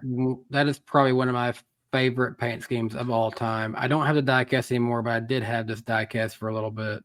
That's such a good one. The black and yellow looks so good. And the Night Owl, I don't know what Night Owl does, but shout out to Night Owl adapting their logo, their font to kind of sort of match the Havoline. It's just at first glance, I take my glasses off and that's their classic Ricky Rudd look right there. Like you can't, like, I'm fooled. I'm tricked. Night Owl is security cameras. That's a good name then for what they do. I know we don't have them all up here, but I've got a whole bunch of them because I'm going to go through and hopefully film a video of Claudia this week, like where we kind of grade the throwbacks. We kind of do that each year. But a couple of other ones that really stand out to me, you got Ryan Blaney's throwback to his dad. You've got two Jimmy Spencer throwbacks. I think Mason Massey is also doing the old Winston Noble scheme that Jimmy had ran. And then you got Cole Custer in the Target throwback, the Ganassi throwback to that one. And then also, this is a very underrated one. We may not give him credit for what he does on the track, but Ty Dillon's throwing back to Patty Moyes, and they have actually got you get extra points for me by getting a sponsor that is that sponsor. Her car was Beaver Street Food, and they've got Beaver Street Fisheries. So I guess that might be the same company. Just they're more like in fisheries and not overall food these days. But they're the logo on Patty's car said BSF, and now also says BSF on the hood of Ty Dillon's car. Her car had the Buick in big bold letters, and this one has Chevy in big bold letters on the hood. So they've done a really great job of this one. And I want to address, these chats like asking, what about this one? About this one? Like, there's like 40 throwbacks this weekend. If we went through all of them, this show would be a 4-hour show. And I don't think that all three of us want to stay up till 11:30 at night. There's plenty of great throwbacks, and this is not a slight to any of those. I guarantee you, of all the videos like that I've made so far, that Eric will make, that Danny's going to make, of our top 10, we probably left out half of it, at least our top 10 schemes. Yeah. Oh, and another one, we talk good about talk good about Kyle Larson. Hey, give credit though to William Byron from Jeff Gordon, retirement paint scheme throwback, and Carson Quaffle. He's got the Jamie McMurray paint scheme. So this might be a hot take. I'm kind of Jeff Gordon throwbacked out. But what else? You can't put anything else on the 24 though. Like what else can you possibly put on there? I know, but like Joe Logano's running a throwback game or something like that, you're gonna have to like get Pepsi on board, I feel. Yeah, I'm like, you can do other schemes. Like, I guess they're still better than like the lazy Chase Elliott one, or like the lackluster Alex Bowman one to Jimmy. Like, don't get me wrong, it's not terrible. I saw someone made a Chase Elliott Universe scheme that looked like Jeff Gordon's original Nicorette car, not the one of Flames that he later had, but the original one. And I was like, that somehow strangely works better than this car. Yeah, and they probably can make some good ones and stuff. Like, and maybe it's because I'm a Dale Jr. fan. I don't have the connection to it that a lot of Gordon fans do. And it's pretty accurate. I'll give the Byron one. That's really accurate. But basically everything should be accurate with that one. If they are gonna do another Jeff Gordon scheme, I would say that bright green flamed Nicorette car just with Exalta logos instead would look pretty cool. Look better than the turd cars they put out with green Exalta, that's for sure. We can talk about these all night. It is throwback week. It's Darlington week. I got my retro Darlington shirt I got at Richmond of all places, in a vendor tent across the street next to a gas station. But let's get to the Darlington weekend. Some notes here. Austin Hill will be in the Cup Series 33 car. And then the Xfinity Series is heavily Cup partisan this week. Ross Chastain in the JRM 9, Chase Elliott in the 17 for Hendrick Motorsports, Christopher Bell in the 19 for JGR. And for the Cup race, honorary starter this week, Carl Edwards. I like it. I miss Carl. Going in order of the weekend, there is only 2 races, the Xfinity and Cup races. Xfinity is the Sports Clips Haircuts VFW Help a Hero 200, a week after the Boys and Girls Club of the Blue Ridge 200. We just keep these long-ass race names going. It's 147 laps, 45, 45, 57 is the stage lengths. 3:30 p.m. Eastern time is the start time on the CW. MRN and SiriusXM have the radio call. The purse is $1,651,939. Defending winner of this race, Justin Allgaier. Saturday, 88 degrees, sunny, 12% chance of rain. Bring your sunblock, people. This is probably going to be the first really hot race of the year, because it's probably going to get warmer than the forecast. The Goodyear 400 is the Cup race on Sunday, 293 laps, 90, 95, 108 is the stage lengths on that one. 3 p.m. Eastern time start on FS1 and the Fox Sports app. MRN and SiriusXM have the call, and on the radio side of it. And the purse is $11,055,000 with an extra $250 added onto that too that I completely didn't read. Brad Keselowski won this race last year. He was the defending winner. It's going to be 88 degrees. Don't get many chances to say that anymore. We really don't. And it's going to be 88 degrees, mostly cloudy, 24% chance of rain on Sunday. Guys, we had a interesting way that it all went out with the pick points. Eric with the lead at 125. I am now second, minus 11. Chat minus 12 and third. And Danny B is in the basement, minus 14. Still really close. I had near perfection at Homestead, and what did it bring me? Right back to the basement. And the chat is the chat is, oh boy, oh no, uh-oh. Well, let's get into it. And it's right off the bat too. The funny part is we don't have to go to the truck pick right away. We go to the Xfinity pick this week. Danny, you're kicking it off. Who wins the NASCAR Xfinity Series race at Darlington? He won his first ever race in this series here. I'm going with Chase Elliott. And I guess now we sit and wait for the chat. Chat, you get a second pick. Can't pick the 17. All right, I'm seeing. I feel like I'm seeing maybe two, I'm three big ones. 9 and 19 the most. It's leaning 9 or I think it's 9 or 19. I can leave a poll if you want. You want to do a quick poll? I would 9, poll because it's pretty split between those two. Some maybe 7. Maybe put 7 in there if you really want to get wacky with it. But that can kind of maybe be the tiebreaker on it all.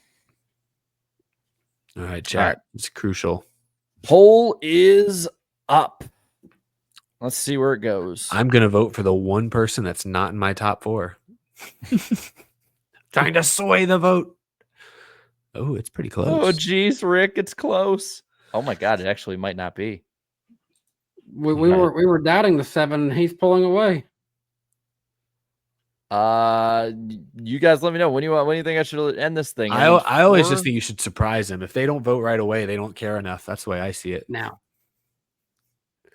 And the 7 is tied with the 19, so we're going to a runoff. Tie.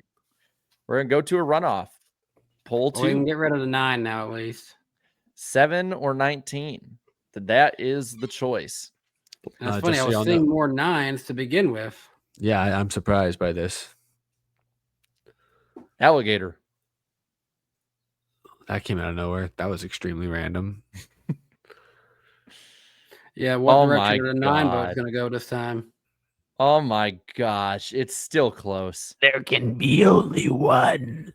All right, we're going to end it in 3, 2, 1, 0, -1, -1 3/4, and done. You're going Justin Allgaier. Justin Allgaier was not in my top 4.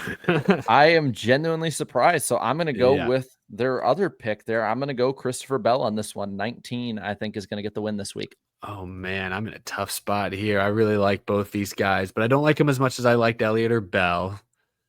Oh, I'm going to do it. Chat, I'm going to do this. I'm taking Ross Chastain in the 9 car. Remember when he got in Harvick's grill here a few years back when he was still this fresh-faced watermelon farmer, no one quite understood? That was the start of the legend that is Ross the Boss Chastain. More alligators. All right, Danny, lead us off. Who is going to suck in the Cup Series? It's probably for the best that they're not doing a throwback this weekend. SVG.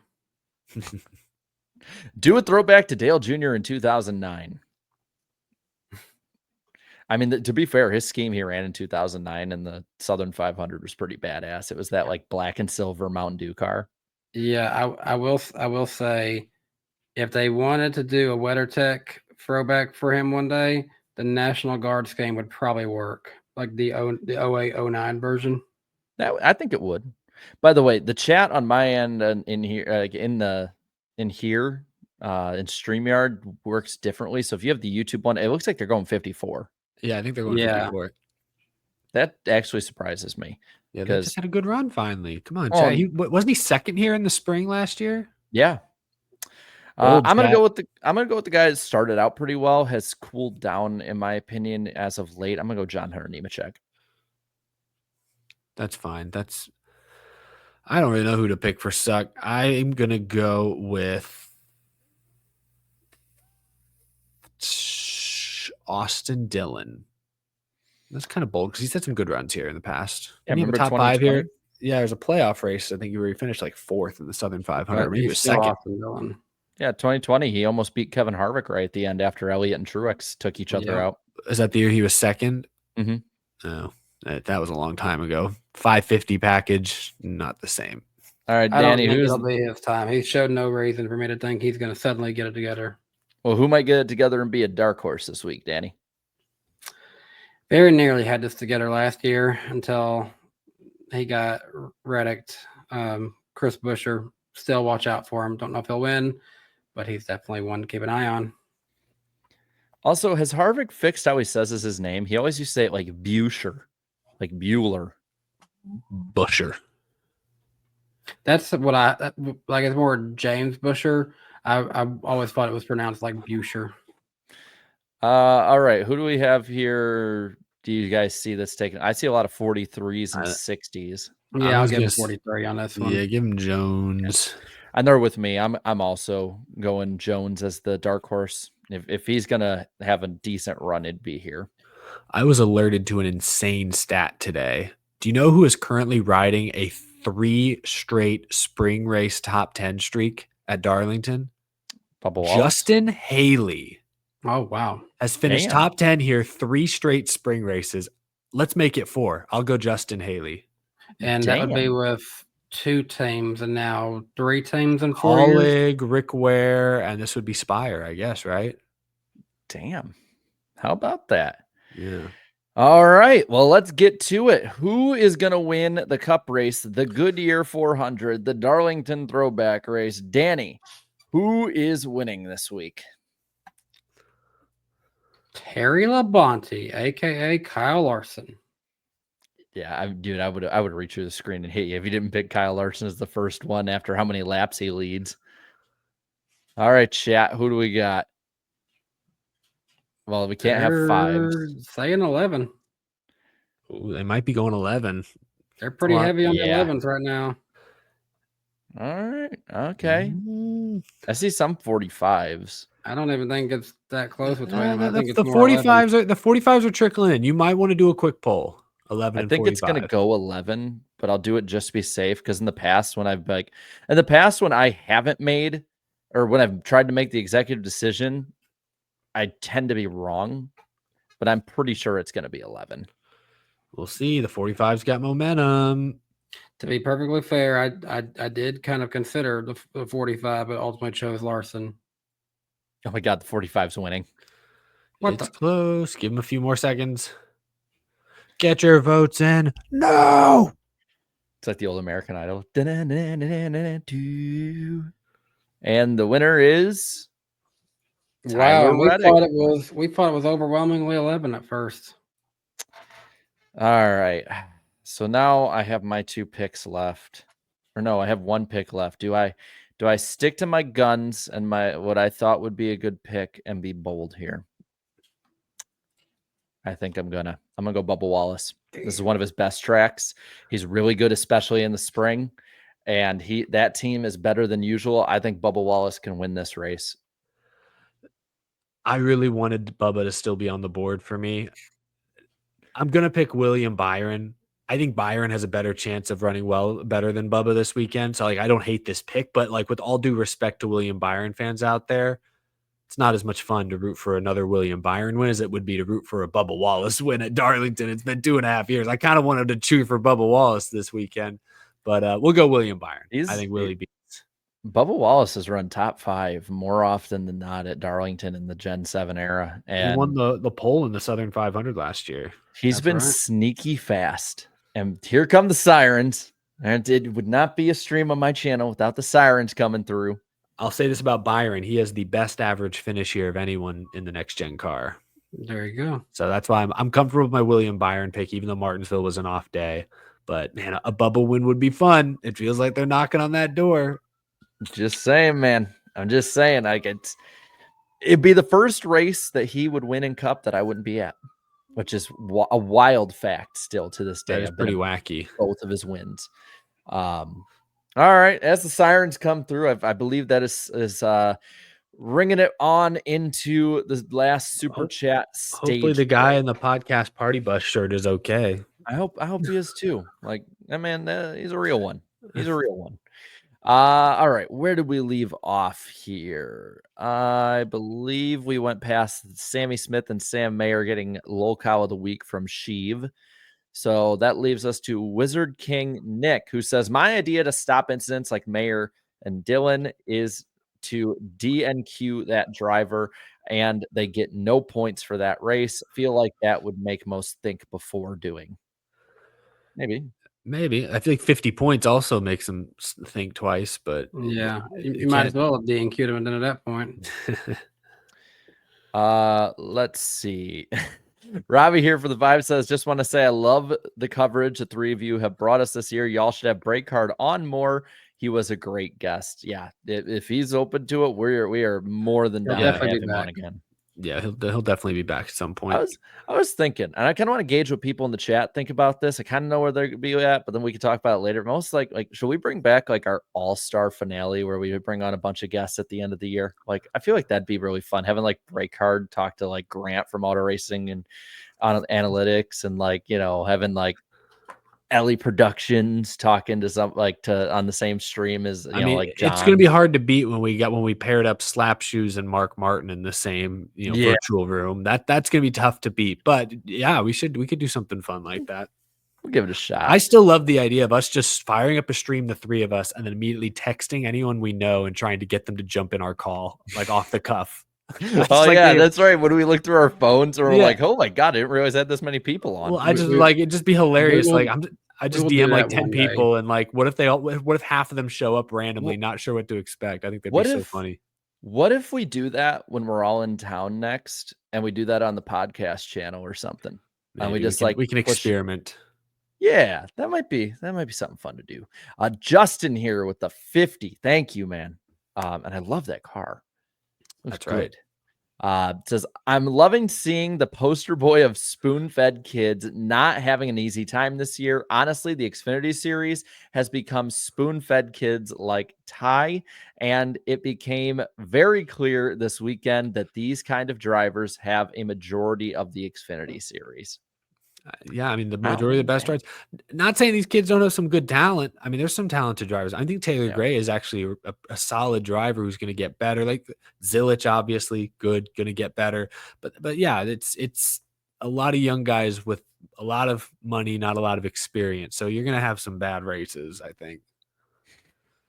Real quick, Duke Chronic, this was not me. Apparently, someone took TJ Majors out in iRacing called Iceberg. That was not me. I stopped racing on iRacing when I never started.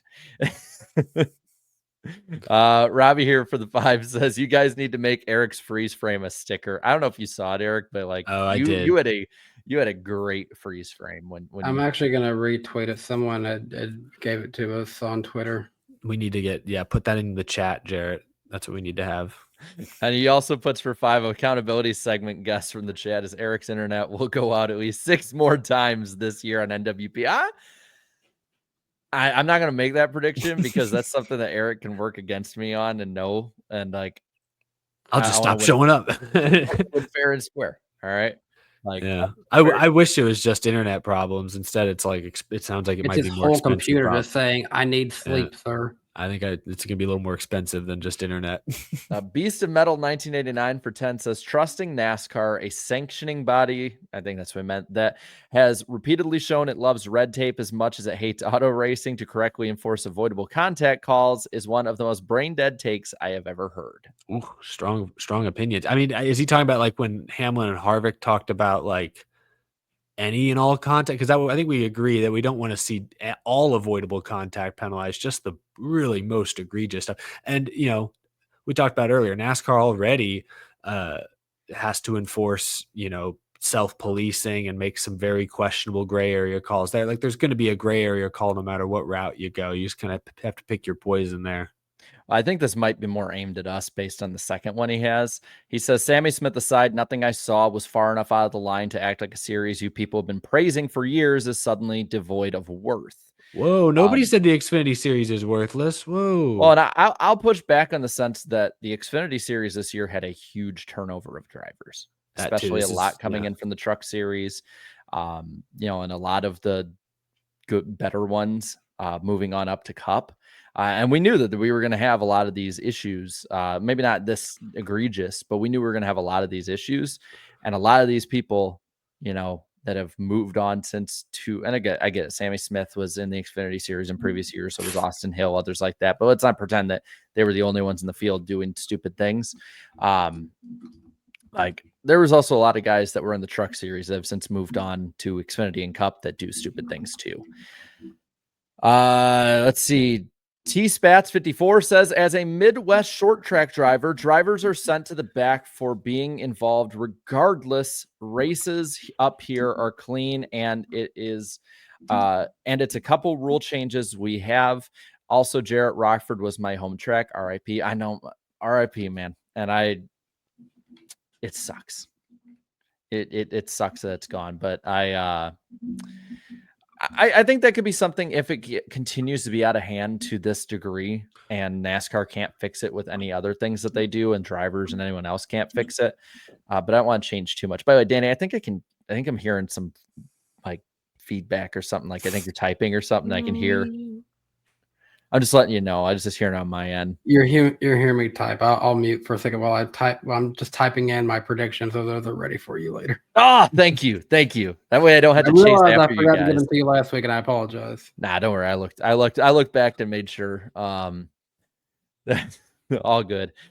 Steven here says, it's time for us to put respect on Ty Dillon's name. We clown colleague for signing him, but he is having the best run I've seen him from him since he was in the 13 car. I mean, it's not wrong. No, he's not wrong. Thank you for holding us and the chat accountable. Ty Dillon has been exactly what colleague needs him to be in that car this year so far. Beast of Metal 1989 with another 10. Very, very generous, but also very opinionated tonight. We love the opinionated side of man. Says, you want short track circuit desperate driving, kill the playoffs, make wins less transactional, burn the charters, let the kids feel like there will actually be cups. Let the kids feel like there will actually be cup seats for them in 3 years. And by the way, he had to blank those out because YouTube doesn't allow you to put those words in super chats. So, which I kind of think is BS because not even the word burn. I know, that's what I'm saying, weird. Man. It's soft. Let the kids feel like there will actually be a cup seat for them in 3 years. Well, all the cup, well, all these they all have money. Briley Herbst's got a cup seat.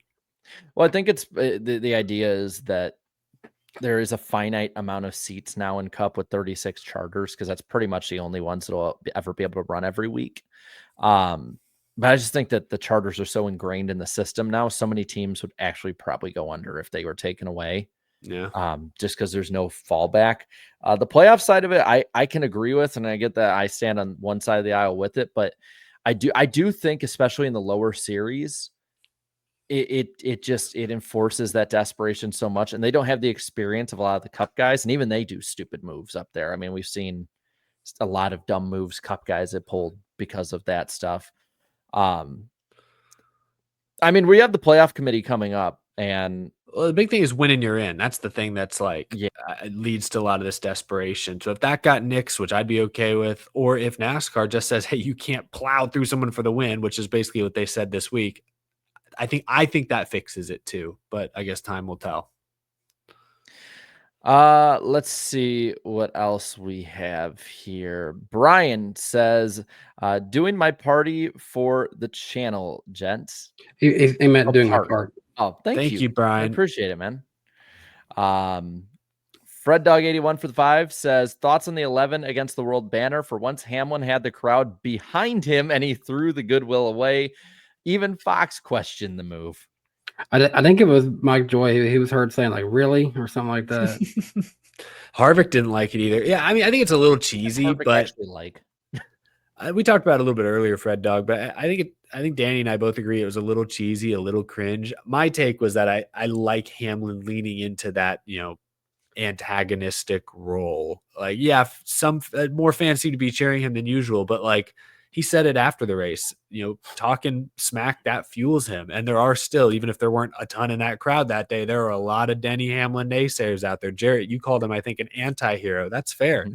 11 against the world. It's kind of fun. And, I think a fan gave him that flag. So it was a little cheesy. Timing wasn't perfect, but I kind of like him like being that character. Indy Carson says, hey, NWP. Martinsville was a great race weekend since dominators of Larson, Allgaier, and Heim didn't win. Hey, you know what? Some people are just don't want some to win. I get it. I mean, Fine. I was like that for a long time, especially with Kyle Busch back in the day. He covered all 3 series for me back in the day. I just didn't want to see him win. So I get it. Hoosier Films says, take my money. Go see Bell. Yes, go see Bell because he is my pick for Xfinity this week. So yes, go see Bell. Isaac here saying Xfinity, it took the combined ingredients of idiocy, ineptitude, and total disengagement for this farce to reach the full apex of incredulous disaster. I like your grammar. I like a lot of big words there, Isaac. Vocabulary. Yeah. Me no smart, no understand big word, Isaac. Indy Carson with another one here. Hey, NWP. Current short track package is making me want one race per track now. Every track on the current NASCAR schedule should have 1 race and do 36 tracks. It would be awesome. I read ahead and saw 36 tracks. I guess those 5 F1 courses in Nashville are about to get some use. In theory, I would love that. It's just there's so many big ones that they'll never take. They're never going to take, the summer Daytona race away, or just for tradition's sake. There will always be 2 races at Bristol, even if one of them's dirt. Ross Crash Stain says, hot take, borderline moves by veterans who should be the clean racers like Almirola at Phoenix set a bad example to the younger generation who sees that as clean, then takes it a step further. I mean, I agree. I was critical of Almirola's move. I thought it was a little egregious. It's kind of like the argument of, when you see like generations, like the youth of each generation kind of goes a little further in each, like look at how music was viewed like in the 50s, and like Elvis just shaking his hips was seen as scandalous. Yeah. And now I can see like every female rapper's ass on every video that they do, like, and it's just the norm.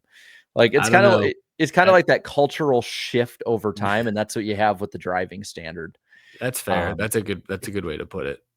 Let's see. West Virginia says Junior said he was acting like a spoiled punk on Dale Jr. Download, talking about Sammy Smith, which good to him. As long as he didn't just be like, but everyone else sucks, so who cares? Like, but I don't see him doing that. Dale's usually pretty. He's pretty good. With that. Yeah, pretty fair on this stuff. Yeah. Justin Drake for the 20. Thank you.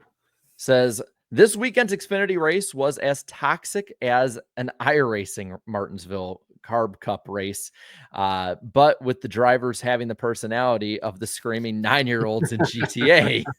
I'm thinking something, get shit on, that one kid.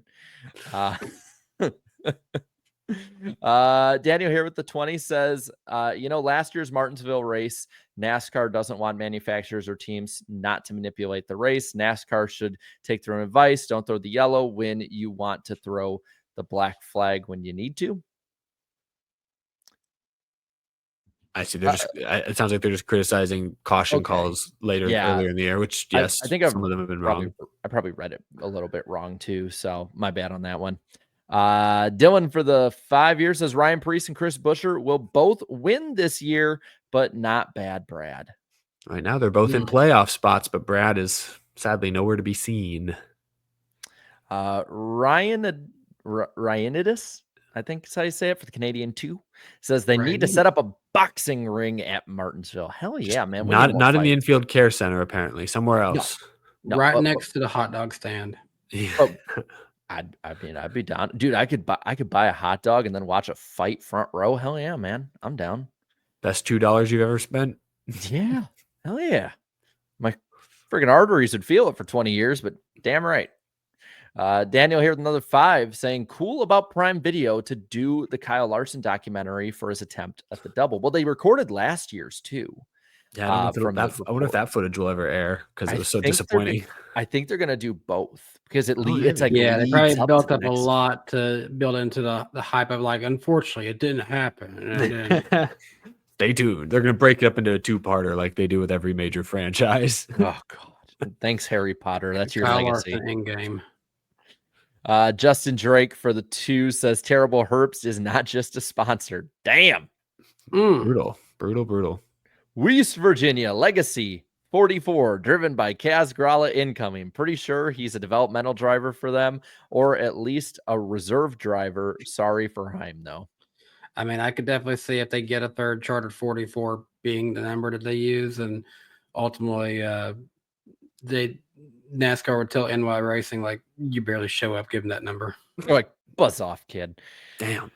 Fred Dog for the 5 says, Hemrick, a champion driver and clean racer. You remember how he won that fluke title? I mean, congrats on the win, but let's not pretend it was clean. He was door slamming Cindric, but at the same time, like, he didn't fence him.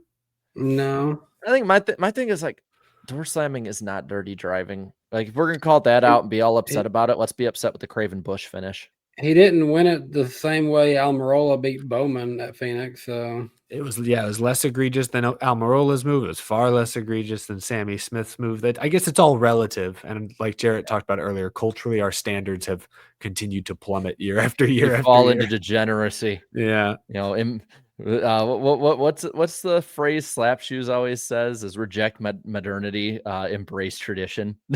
Something like that. Something like that. Hunter Nixon Fishing, thank you for the 100 again. Thank you. Holy crap. Looks like he's been fishing. Look at that profile picture.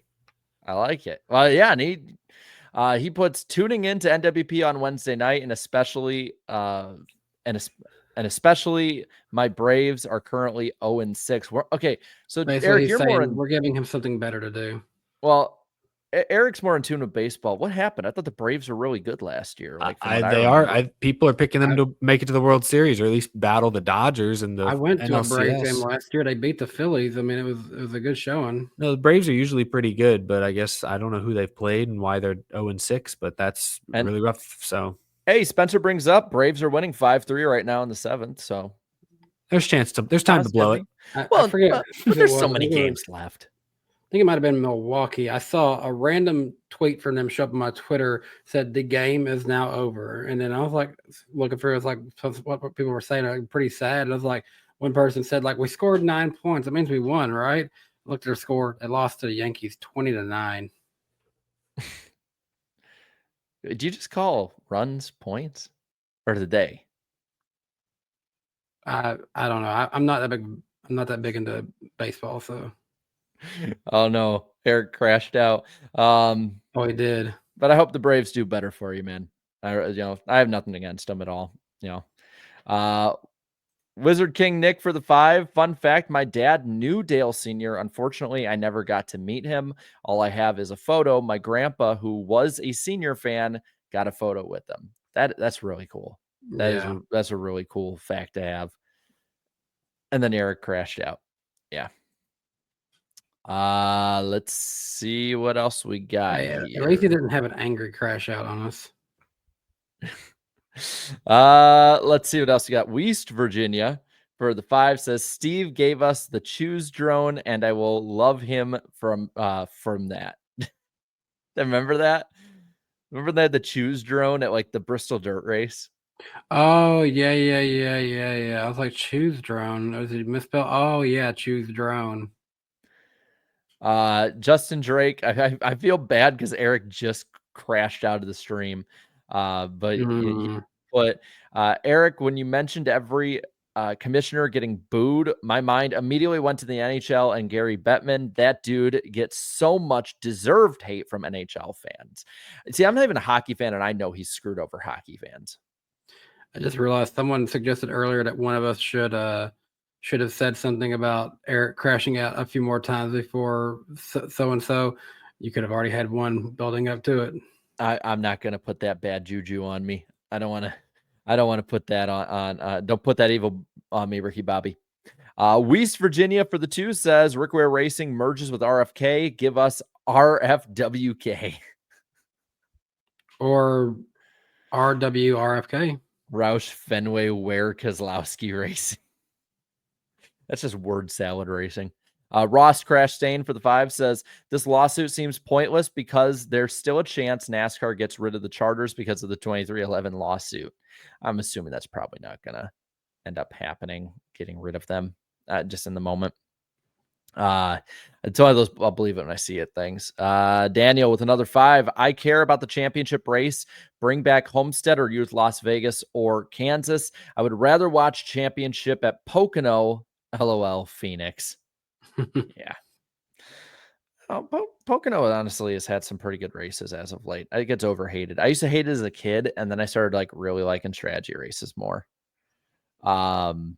Let's see. Bobby Blair for the 5. But at least Eric's favorite team showed up tonight with the Texans logo. Yeah. Says, "This is fun. We're having fun." Was my favorite quote from this show. You need to get that as a soundboard.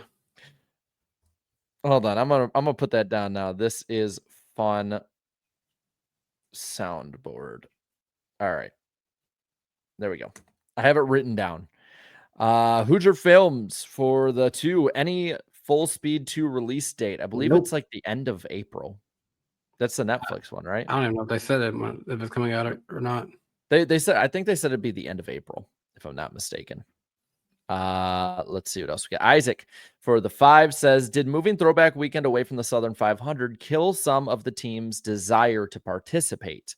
Cup Series, maybe, but Xfinity's been knocking it out of the park. And I would even argue probably not for the Cup. I think Cup Series wise, they're so desperate for money is that they can't really mess with what the teams want or the sponsors want. I mean, yeah, because they're paying top dollar for that, placement. They may not like sharing a look that's iconic for another brand. Blake for the 2 says, hope y'all are staying safe weather-wise. Danny, do we have a status report? Are we good on that end, or at least better than earlier? Yeah, for now I think we are okay. We are under a tornado watch at the moment. There are still storms west of us. I know Arkansas and Missouri and parts of Illinois, Indiana were getting hit hard now. A lot of Western Kentucky is getting hit very hard at the moment. In terms of Tennessee stuff, just north of Jackson, there is a radar indicated rotation tornado warning, and just around the west of Clarksville, Tennessee, Kentucky border, there is it's a tornado warning that is set to expire here very soon. So as of now, no warnings that look like they're coming our way other than severe thunderstorms. But I will say, watch out in Western Kentucky. There is all kinds of tornado warnings popping up around that part, and Southern Indiana. I'm selfish. I'm just worried about me right now. We're good. We're good. We keep trucking to the 3-hour mark. Hunter Nixon Fishing for the 10 says NASCAR has done Throwback Weekend since 2015. Since then, what is your guys' favorite throwback period or that a driver has done? Danny, what's yours? Because I can't think of one off the top of my head. I can't think of one off the top of my head. Well, it's tough to pick one of the more recent ones, but I'm going to violate these rules actually and say the best throwback was probably the Darlington throwback that really started everything. That's Dale Jr. 2008, throwing it back to Darrell Walter before we had an official throwback weekend at Darlington when he ran that old school Mountain Dew car. But in terms of the recent ones, one of my favorite ones was Jimmy Johnson's last season when all of Hendrick Motorsports had a unique Jimmy Johnson paint scheme, and that was one year where I bought the whole set of those die casts of that happening because I thought they all looked really good. Christopher Bell, when he threw back to Matt Kenseth's championship season, I was excited to see that. Even though it was the 20, not the 17, at least it was DeWalt. I liked it. I'll go the Starcom Silver Bullet because I think that one was the closest anyone got. Let's see. Napa Racing Fan for the 5. The big bully should have been penalized 50 points for bullying his way through the field, and Mayor the Slayer for spinning 3 drivers. RIP Fontana. So fit a lot into that comment. Yeah, I think they pretty much said like everything's on. It sounded like they'd said everything's like on hold with Fontana. Like Phelps said it would cost $300 million to build that short track. That's not happening. I think you might as well just move Amazon in right now. Man, I even like the short track idea. I really do. Like we need more short tracks. The racing, if we can fix the short tracks, like needs to happen. That sucks. That really does suck.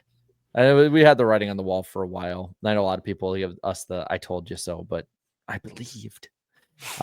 Steven for the 10 says, with Austin Hill getting a few cup starts this year, do you think this is to replace Busch or Dillon? I mean, Busch's contract ends this year, so I think Busch is really trying hard to make it work there. I would be a little surprised if he left RCR at the end of the season, partially because who wants Kyle Busch at this point? He's a worse driver today than he was when he last hit the free agent market, and all he could get then was an RCR ride. I don't remember what my timeline was I gave on it. I had a prediction at one point that Austin Dillon would step down from racing to focus more on the business side of RCR. Let's see. I'm pretty sure you definitely made that prediction, and I think that honestly would be. I think that's as likely as Kyle Busch leaving this year. That one came off the board because you had said it would be he would retire after last year, and Hill would drive the 3 this year. I should have gave that one more time. Vogues for the 10 says, I don't have anything witty to say this week. We respect it either way. Neither do we. Yeah, honestly, we really, at this point of the show, we don't. We just hit 3 hours. Napa Racing Fan 927 for the 2 says the Xfinity race was a symphony of destruction. Dun, dun, dun, dun, dun. I love that song. Let's see. Luke for the 5 says, will any of you be at Berlin Raceway this year? I don't Probably have any plans. Unlikely. Fred Dog 81 for the 10 says, since Jarrett has all that hot dog money, here's a little something for Eric and Danny to get a couple hot dogs for themselves. Have a great weekend. So there's a story behind that. This past weekend, I had made the agreement with my chat during the truck race that I would add up all the super chat money from the full weekend and tell them to the decimal point how many hot dogs I could buy with it. What are you up to? I didn't add this one, but I can do it for this one. I mean, it's just divide by 2, really. Yeah, right? I need to make sure, because there's decimals and all. I'd be able to get 238.4 hot dogs from tonight. 0.4. Yes, I don't. May I have a bite, sir? If somebody wants if somebody wants my 3/5 of a hot dog, you can take it. May I get 40% of a hot dog, please? Last one at the moment from Paz Waffles says, for the 2, Eric, are you going to Darlington? No, I will not be at Darlington, sadly. I haven't been in a couple of years now. He's not going back to Darlington unless it's face on a car. I actually hate Darlington. No, I'm just kidding. Darlington's like one of my favorite tracks. It's kind of hard to get to from Texas. I'd have to fly into Charlotte and drive 2.5 hours or whatever it is. And that's just doesn't sound kind of a pain in the ass. I'd rather I got Texas now down the road. I got Kansas up the road. Yeah. But well, I'll go back at some point. That'll do it. That'll do, pig. That'll do. Checkered flag is out. So thank you guys for coming on out tonight. Next week, we will be on Danny's channel with Carson Hocevar coming on. Be sure to have questions ready, memes ready, especially with Hocevar. You got to have memes. And we'll be ready to go. I know Danny's ready to go. I'm ready to go. Eric's ready to go. We're ready all to go to bed. So y'all enjoy your night. Stay safe out there. Have a good one. See you later. Bye. Bye-bye. Drivers, start your 3, 2, 1. green flag. Started off right now. Right on, come on. Get outside. 3 wide, 3 wide. Unbelievable. Where you playing? We're going. I like the aggression. We probably dropped a green car. You can go to all this guys up there. They can suck it. What we're about to do is not a good idea. All good. What is he doing? You gotta be kidding me. Half the pack is flying apart. It's so nice to see you the line. Oh, pack of cars come piling in as well. Come. Coming light. Hello. Come back on him.